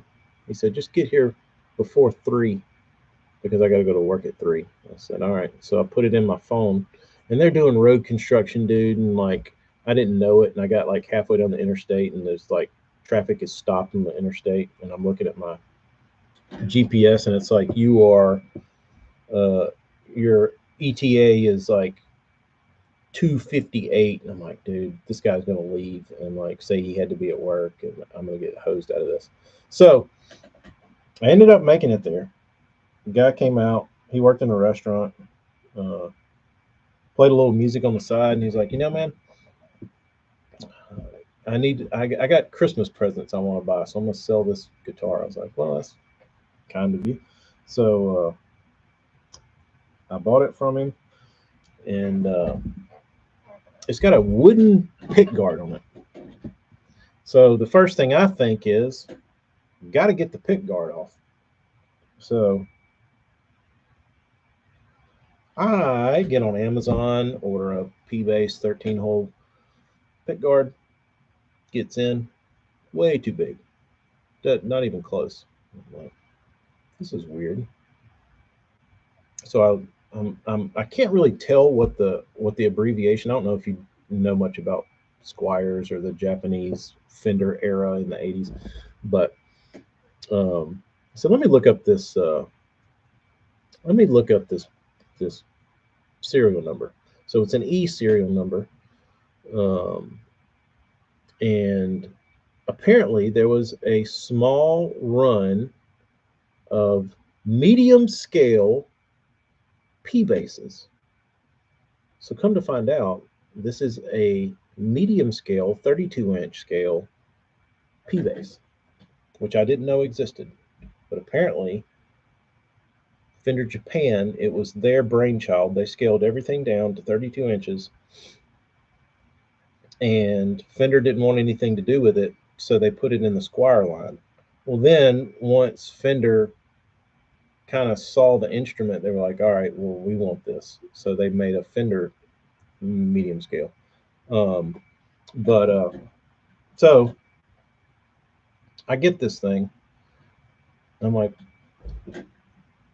well, let me see if anybody sells a pick guard for this thing. Of course they don't. You have to have one cut. That's like 125 bucks. Might get it in 6 months. So um, I was like, well, I can make one.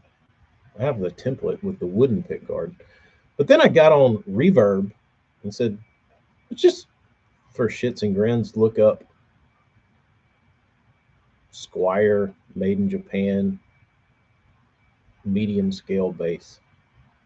One sold a month ago for $1,300. 1,300, bro, and it wasn't mint. They ranged anywhere from like 900 to like 1,300.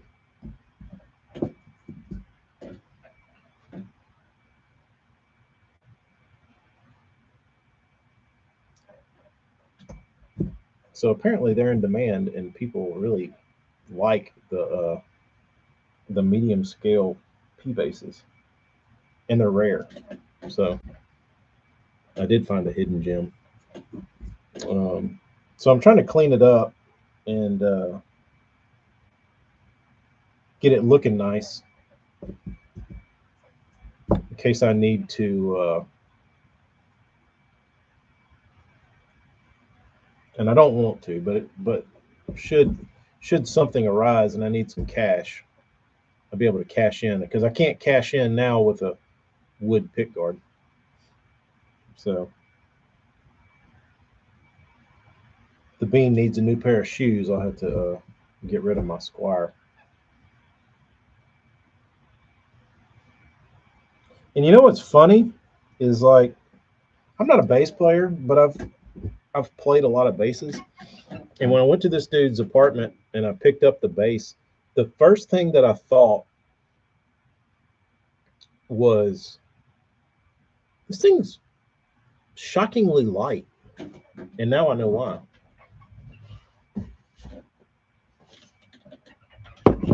Because it's not full size.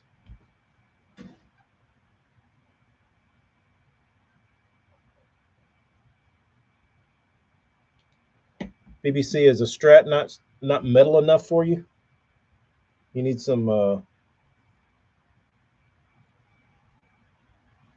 EMGs and a V.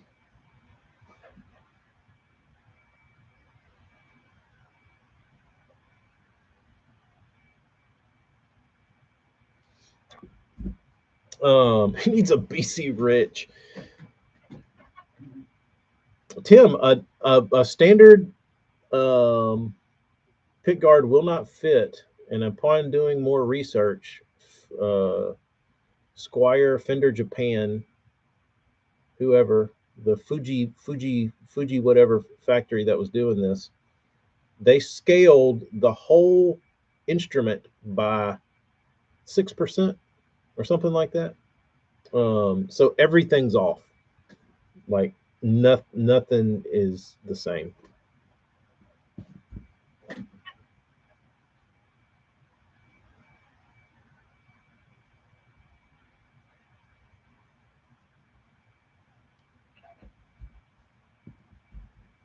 Send me a pic of the P bass and I'll find you an OM pick guard. Tim,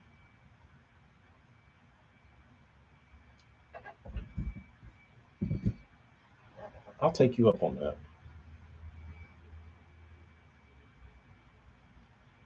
You must have secret sources.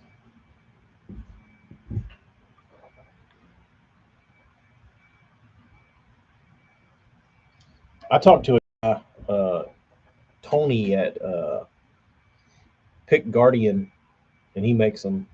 He'll cut. He's got templates for them, and he'll cut them out for you. Um, but you have to send him yours, and then he sends it back. But um, he wants like it's like $130 for him to cut one. Um, Another place down in South Florida, WM, they do instrument stuff. Um, I'll send you a picture of it though. I had a cheap BC Rich and the action was so low you could just play with your left hand.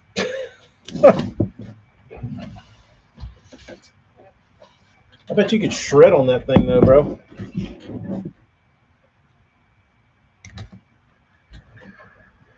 Let's see. Let me find Tim Maynard. Let me send it to you on the gram.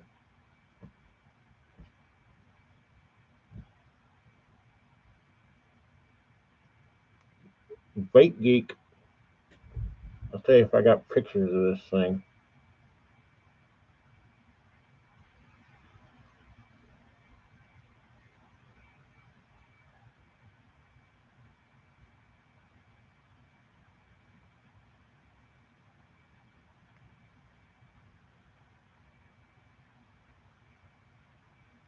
All right, your gram should be filled.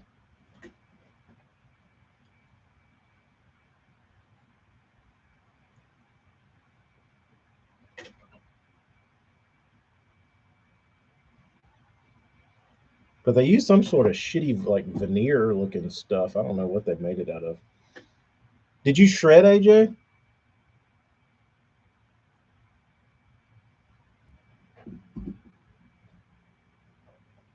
Were you a shredder?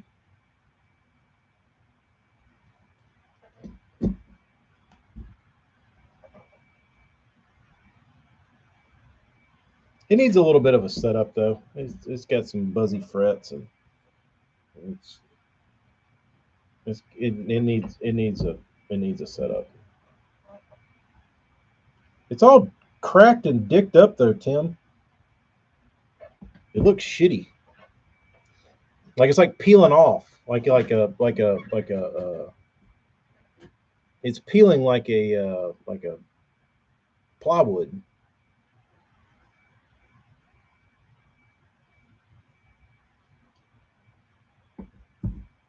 It might be here. No, it's at home.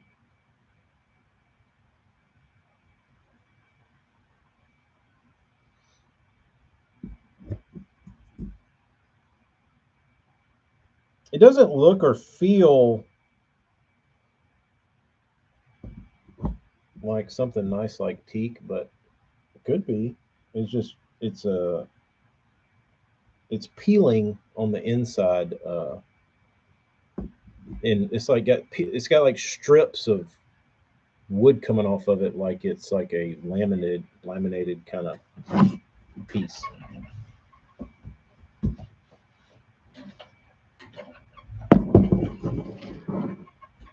I'll send you a picture of the inside of it. Maybe you can tell more from that. No, it wasn't routed very well, but it's all I've got for like to get the holes matched up. And even the guy that cut that one didn't cut it very accurately. Like two of the holes don't match up. So, but it's pretty close. But I want to put a tortoiseshell one on it. I think every guitar I own has a tortoiseshell pickguard.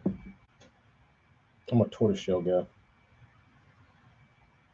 Faux, of course.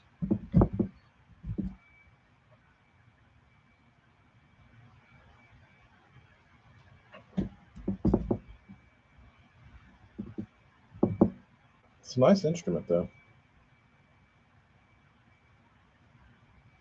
Maybe I'll put it away under the bed for the bean. When she gets older, it'll be worth much more then.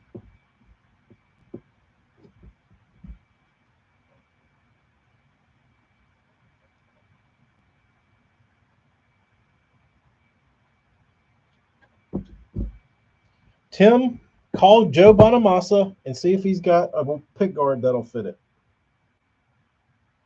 Call your buddy Joe and say, Joe, I need a Squire P bass made in Japan pickguard. Medium scale.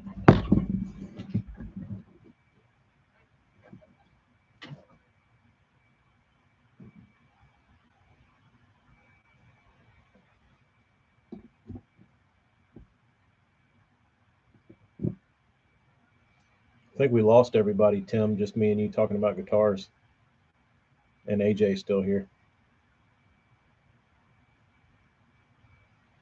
It's okay. We've been on here for 2 hours. You lost Joe's number? I'm sure he's got yours and he'll call you soon.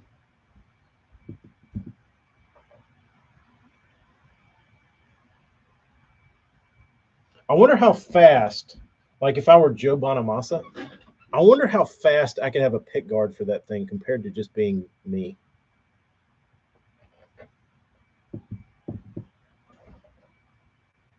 Like he could probably have one this afternoon.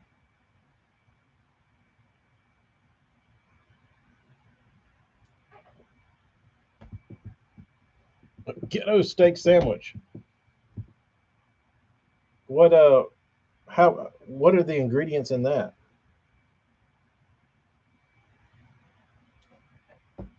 Spam? Spam on white bread?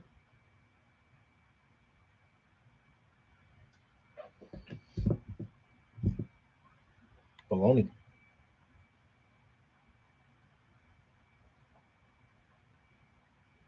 And I thought about making my own, Tim, but then I started thinking about all the routing and the router bits and all that kind of stuff, and I was like, by the time I dick around with all this, buying the like blank sheet of material and trying to like do all this, like it is definitely not. It's definitely worth $120 to have somebody else do it. I just am impatient and want it yesterday.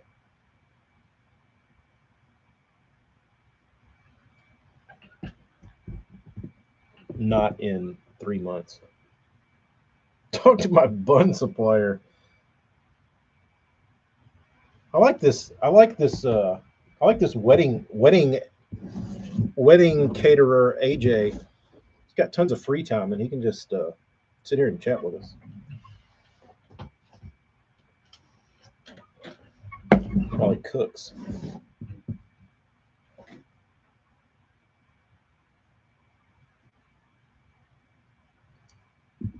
Apparently, the squires are really inconsistent as far as what you're getting whole layout. Which I wouldn't. I would think the Japanese fenders, like if you had a medium scale Japanese fender, that they would all be like dead nuts. But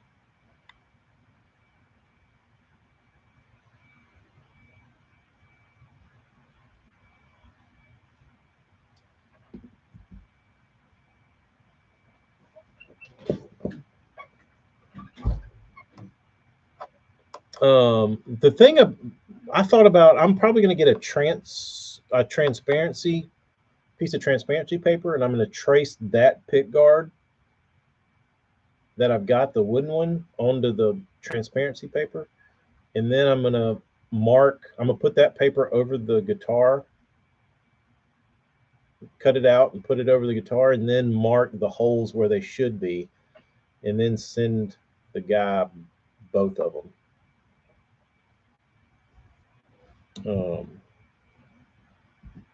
But yeah, I don't have any of those router bits, like to bevel the edges and all that kind of crap. I don't have any of that stuff, so I would have to buy that. I don't really want to. But I think if somebody wanted to start a business making pig guards for people, not a terrible one to get into. There's only a couple people I know of that I could find that did it.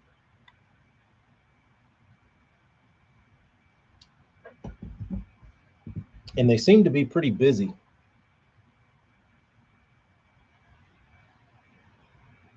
And they all seem to have terrible customer service relations.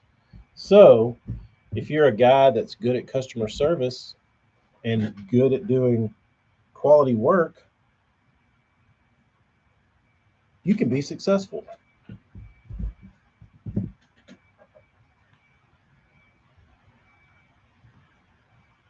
in anything, but specifically pick guards.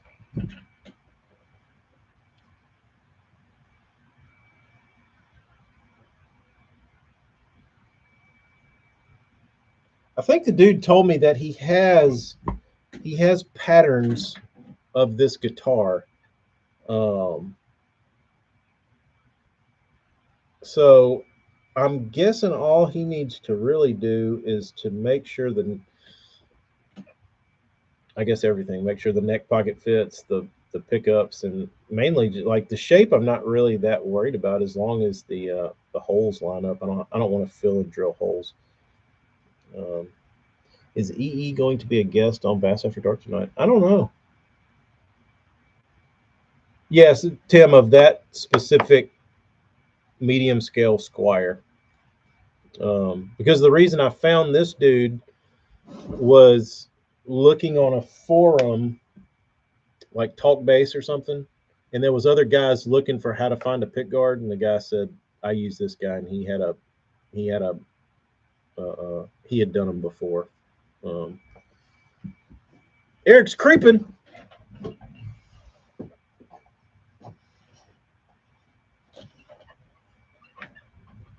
What a fucking lurker! I don't know, Tim. I guess that's kind of what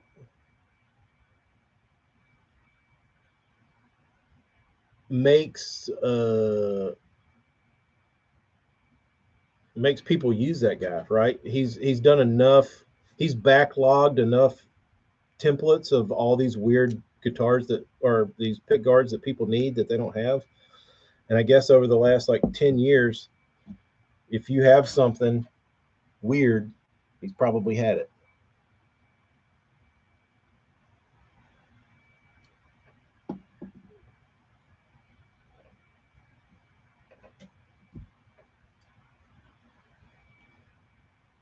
I don't know what tonight's topic is. BBC, when's Ken gonna put you on? Y'all are compadres. Just makes custom pick guards. Yeah, he's called Pick Guardian. His name's Tony something. Apparently, when he got into the business, he was really good and people loved him. And he makes them all by hand. Like he takes his template and traces it out, routes it all out by hand, and countersinks the holes. Like they're really good pick guards. And he sources like old nitro material and like good shit. But apparently, in the last few years, maybe since COVID, his customer service has not been stellar. According to some people on the internet, but I don't know if that's you know how people are.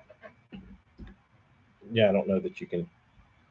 I don't know if you can take that to the bank.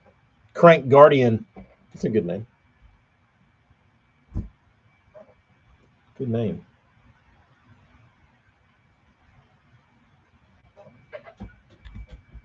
One more rack left to sign.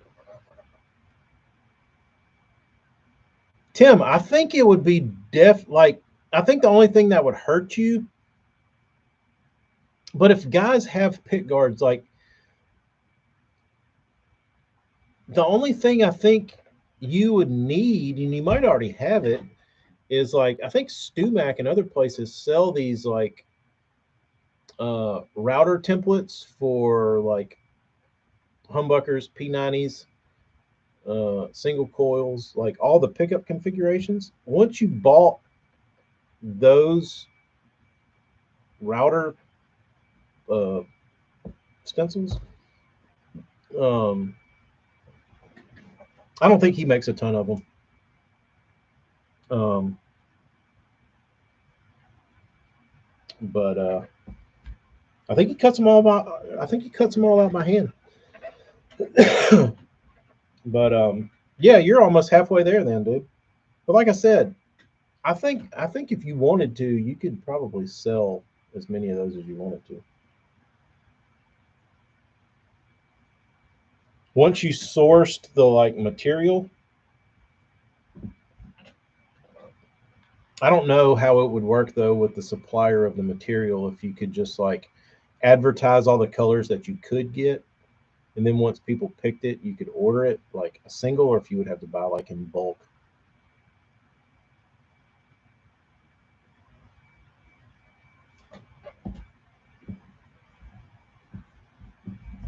It'd probably be a good little side hustle though, especially if you could go out there at night and turn them around pretty quick.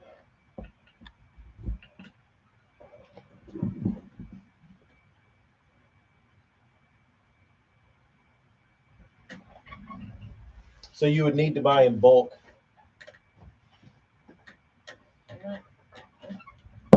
That's what I was looking at, like the piece of blank tortoiseshell looking material, tortoloid or whatever it's called.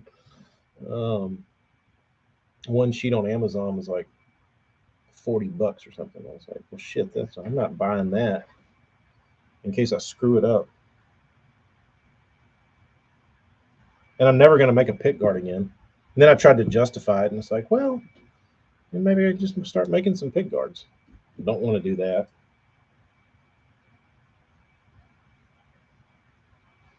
Don't want to do that. Don't want to chop off my painting finger with a stupid ass router. So, but that guy got into it because of Rickenbackers. I guess he liked Rickenbackers, and people were having a hard time getting Rickenbacker pick guards. So he started making Rickenbacker uh, pick guards. But, and apparently, those are easier to do because they're not beveled. It's just a flat edge.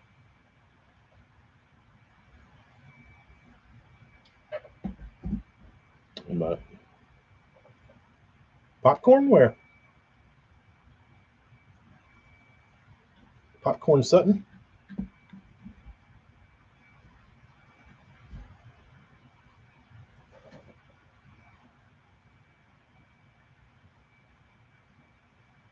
I never played a Rickenbacker.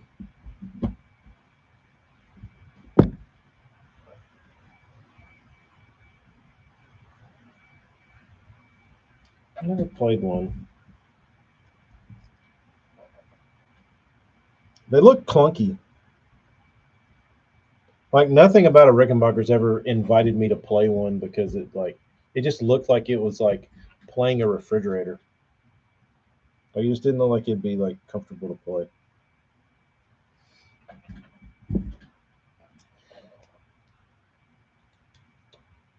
Tim, maybe I come visit you, bring my guitars, and we take all of my Telecasters and we use your woodworking knowledge and we shave the top of the back and the center of the body and roll it and contour it like a Strat because I like the top of a Strat better than a flat Telecaster. Is that blasphemy? I think they make a body like that.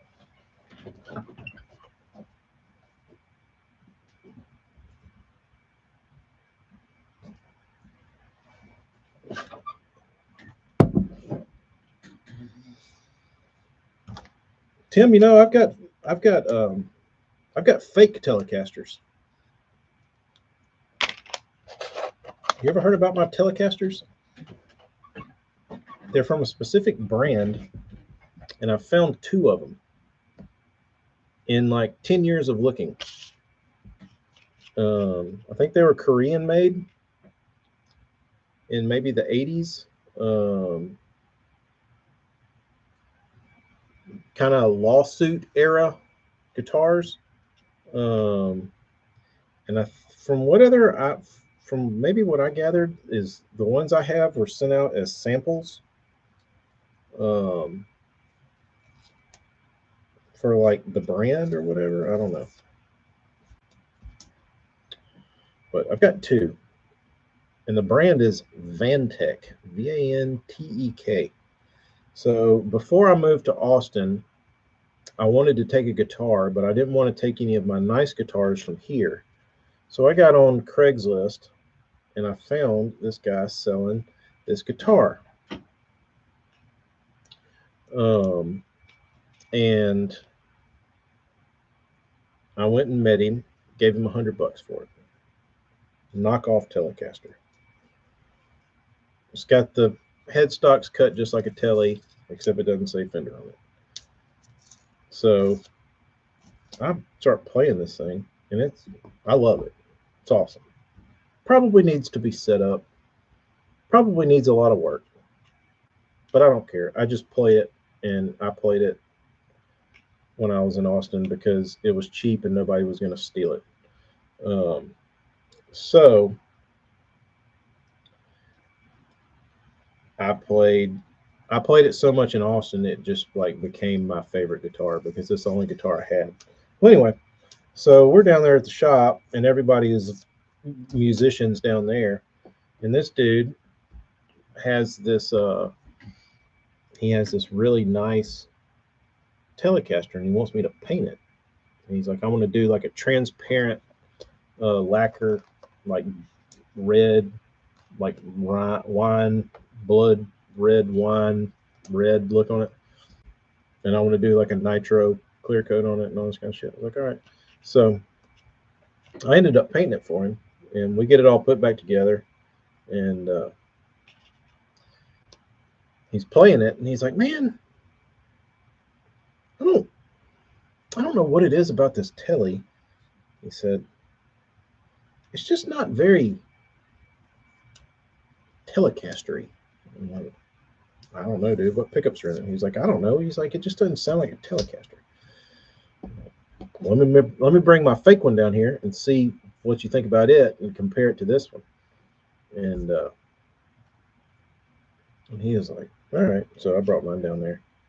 Like I said, it's a made in Korea fake knockoff from the 80s. And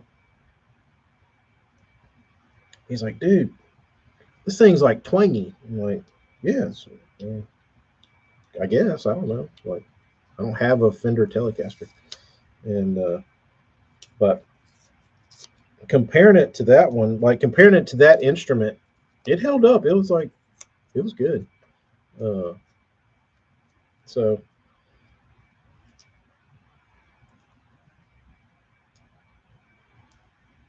I like it.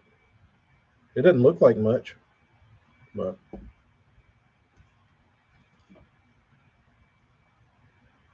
Chapman, like Rob Chapman.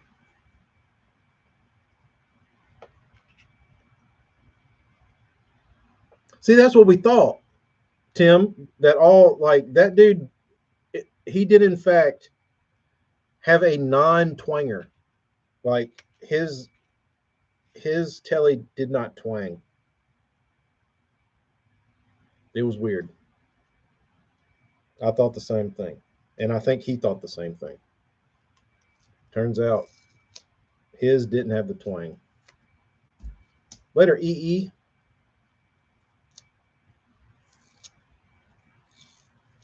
How did you like his instrument?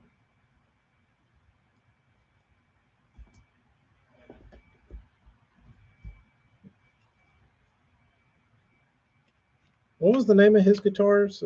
Something was like numbers, something, a couple letters and some numbers.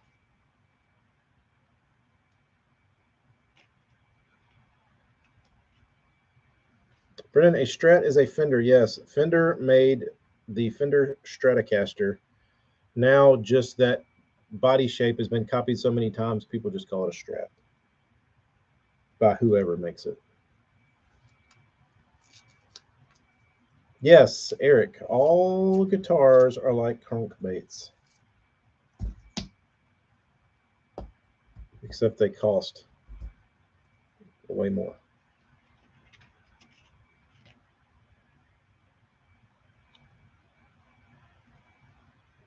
You have to go to a store to test your crankbaits instead. ML3, that's it.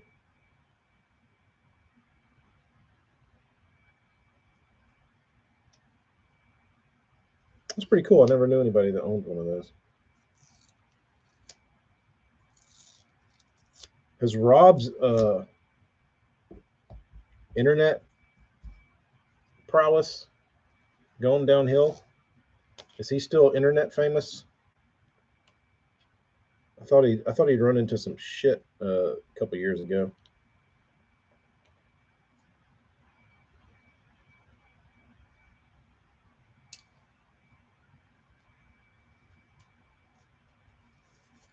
I used to love watching his Anderton videos with Captain.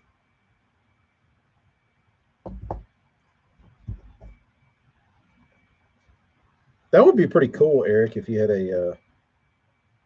a Bass Lab uh, storefront where you could go with a pool and be like, oh, you've never thrown a DD22? Here, go throw it in the pond. the test tank.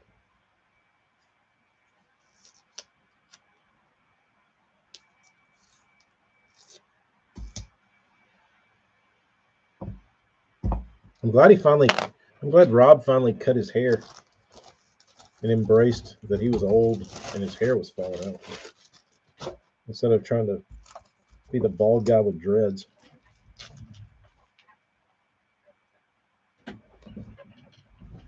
Still got a sign. These things are never ending, bro.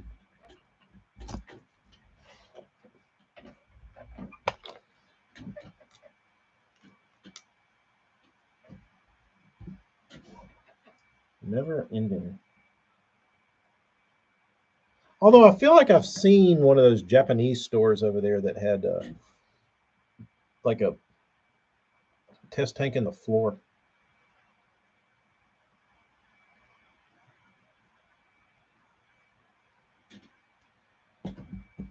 I like Captain though.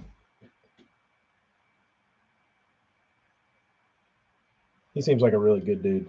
I'd like to hang out with him. I'd like to drink a beer with Captain Enderton.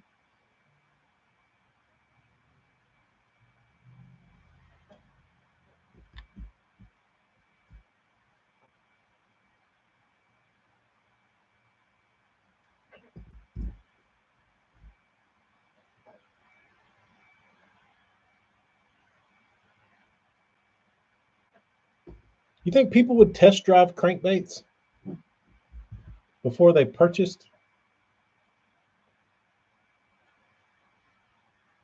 You think that would hurt? Do you think that would hurt bait sales or help it? If somebody could go, I guess it depends on how good or how shitty your baits were. It would probably have a negative impact if you could walk into a store and throw the bait.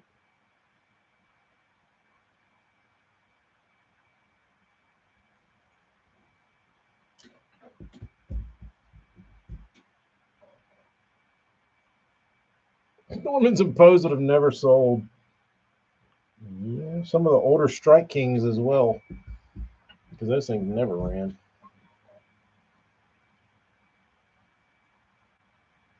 Yeah, it'll probably greatly hurt those. Yeah, it'll definitely help for the good ones. Old ones definitely, or the, like you said, the not so good ones, they wouldn't have done so good.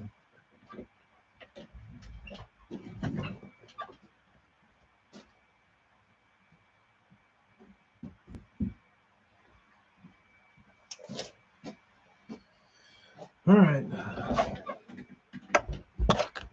I'm gonna go make me a sandwich and have lunch in here and watch some videos. Watch some Rob Chapman videos.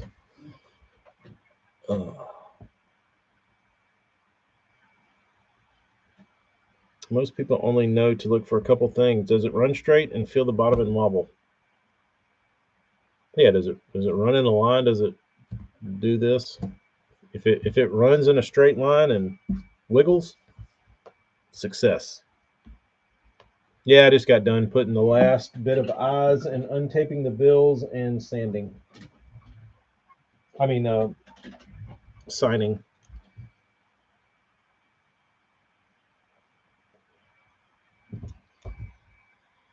Not very special looking, but it's sexy. It's a sexy little number.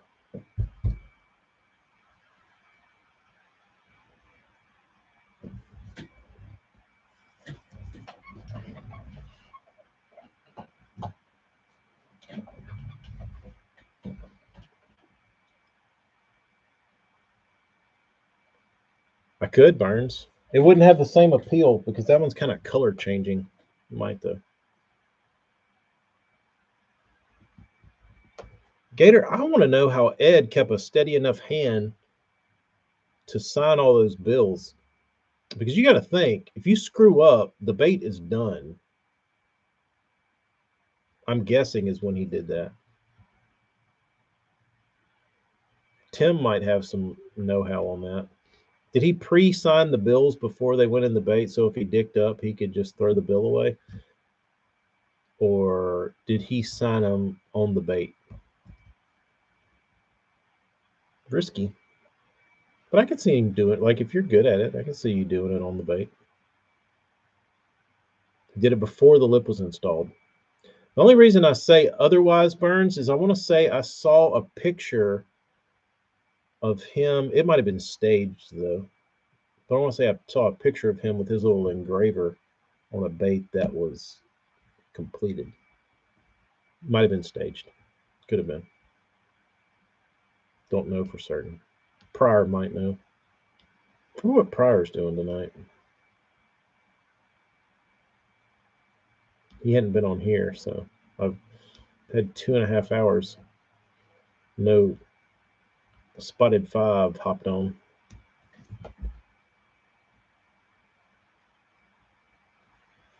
I gotta go home early. Amy has a meeting. All right, dudes. I'm gonna go make a sandwich. I'm hungry. See you dudes later on. Have a good rest of your Thursday. Maybe we'll see you in the chat of Bass After Dark tonight if it's worth a shit. All right. Adios.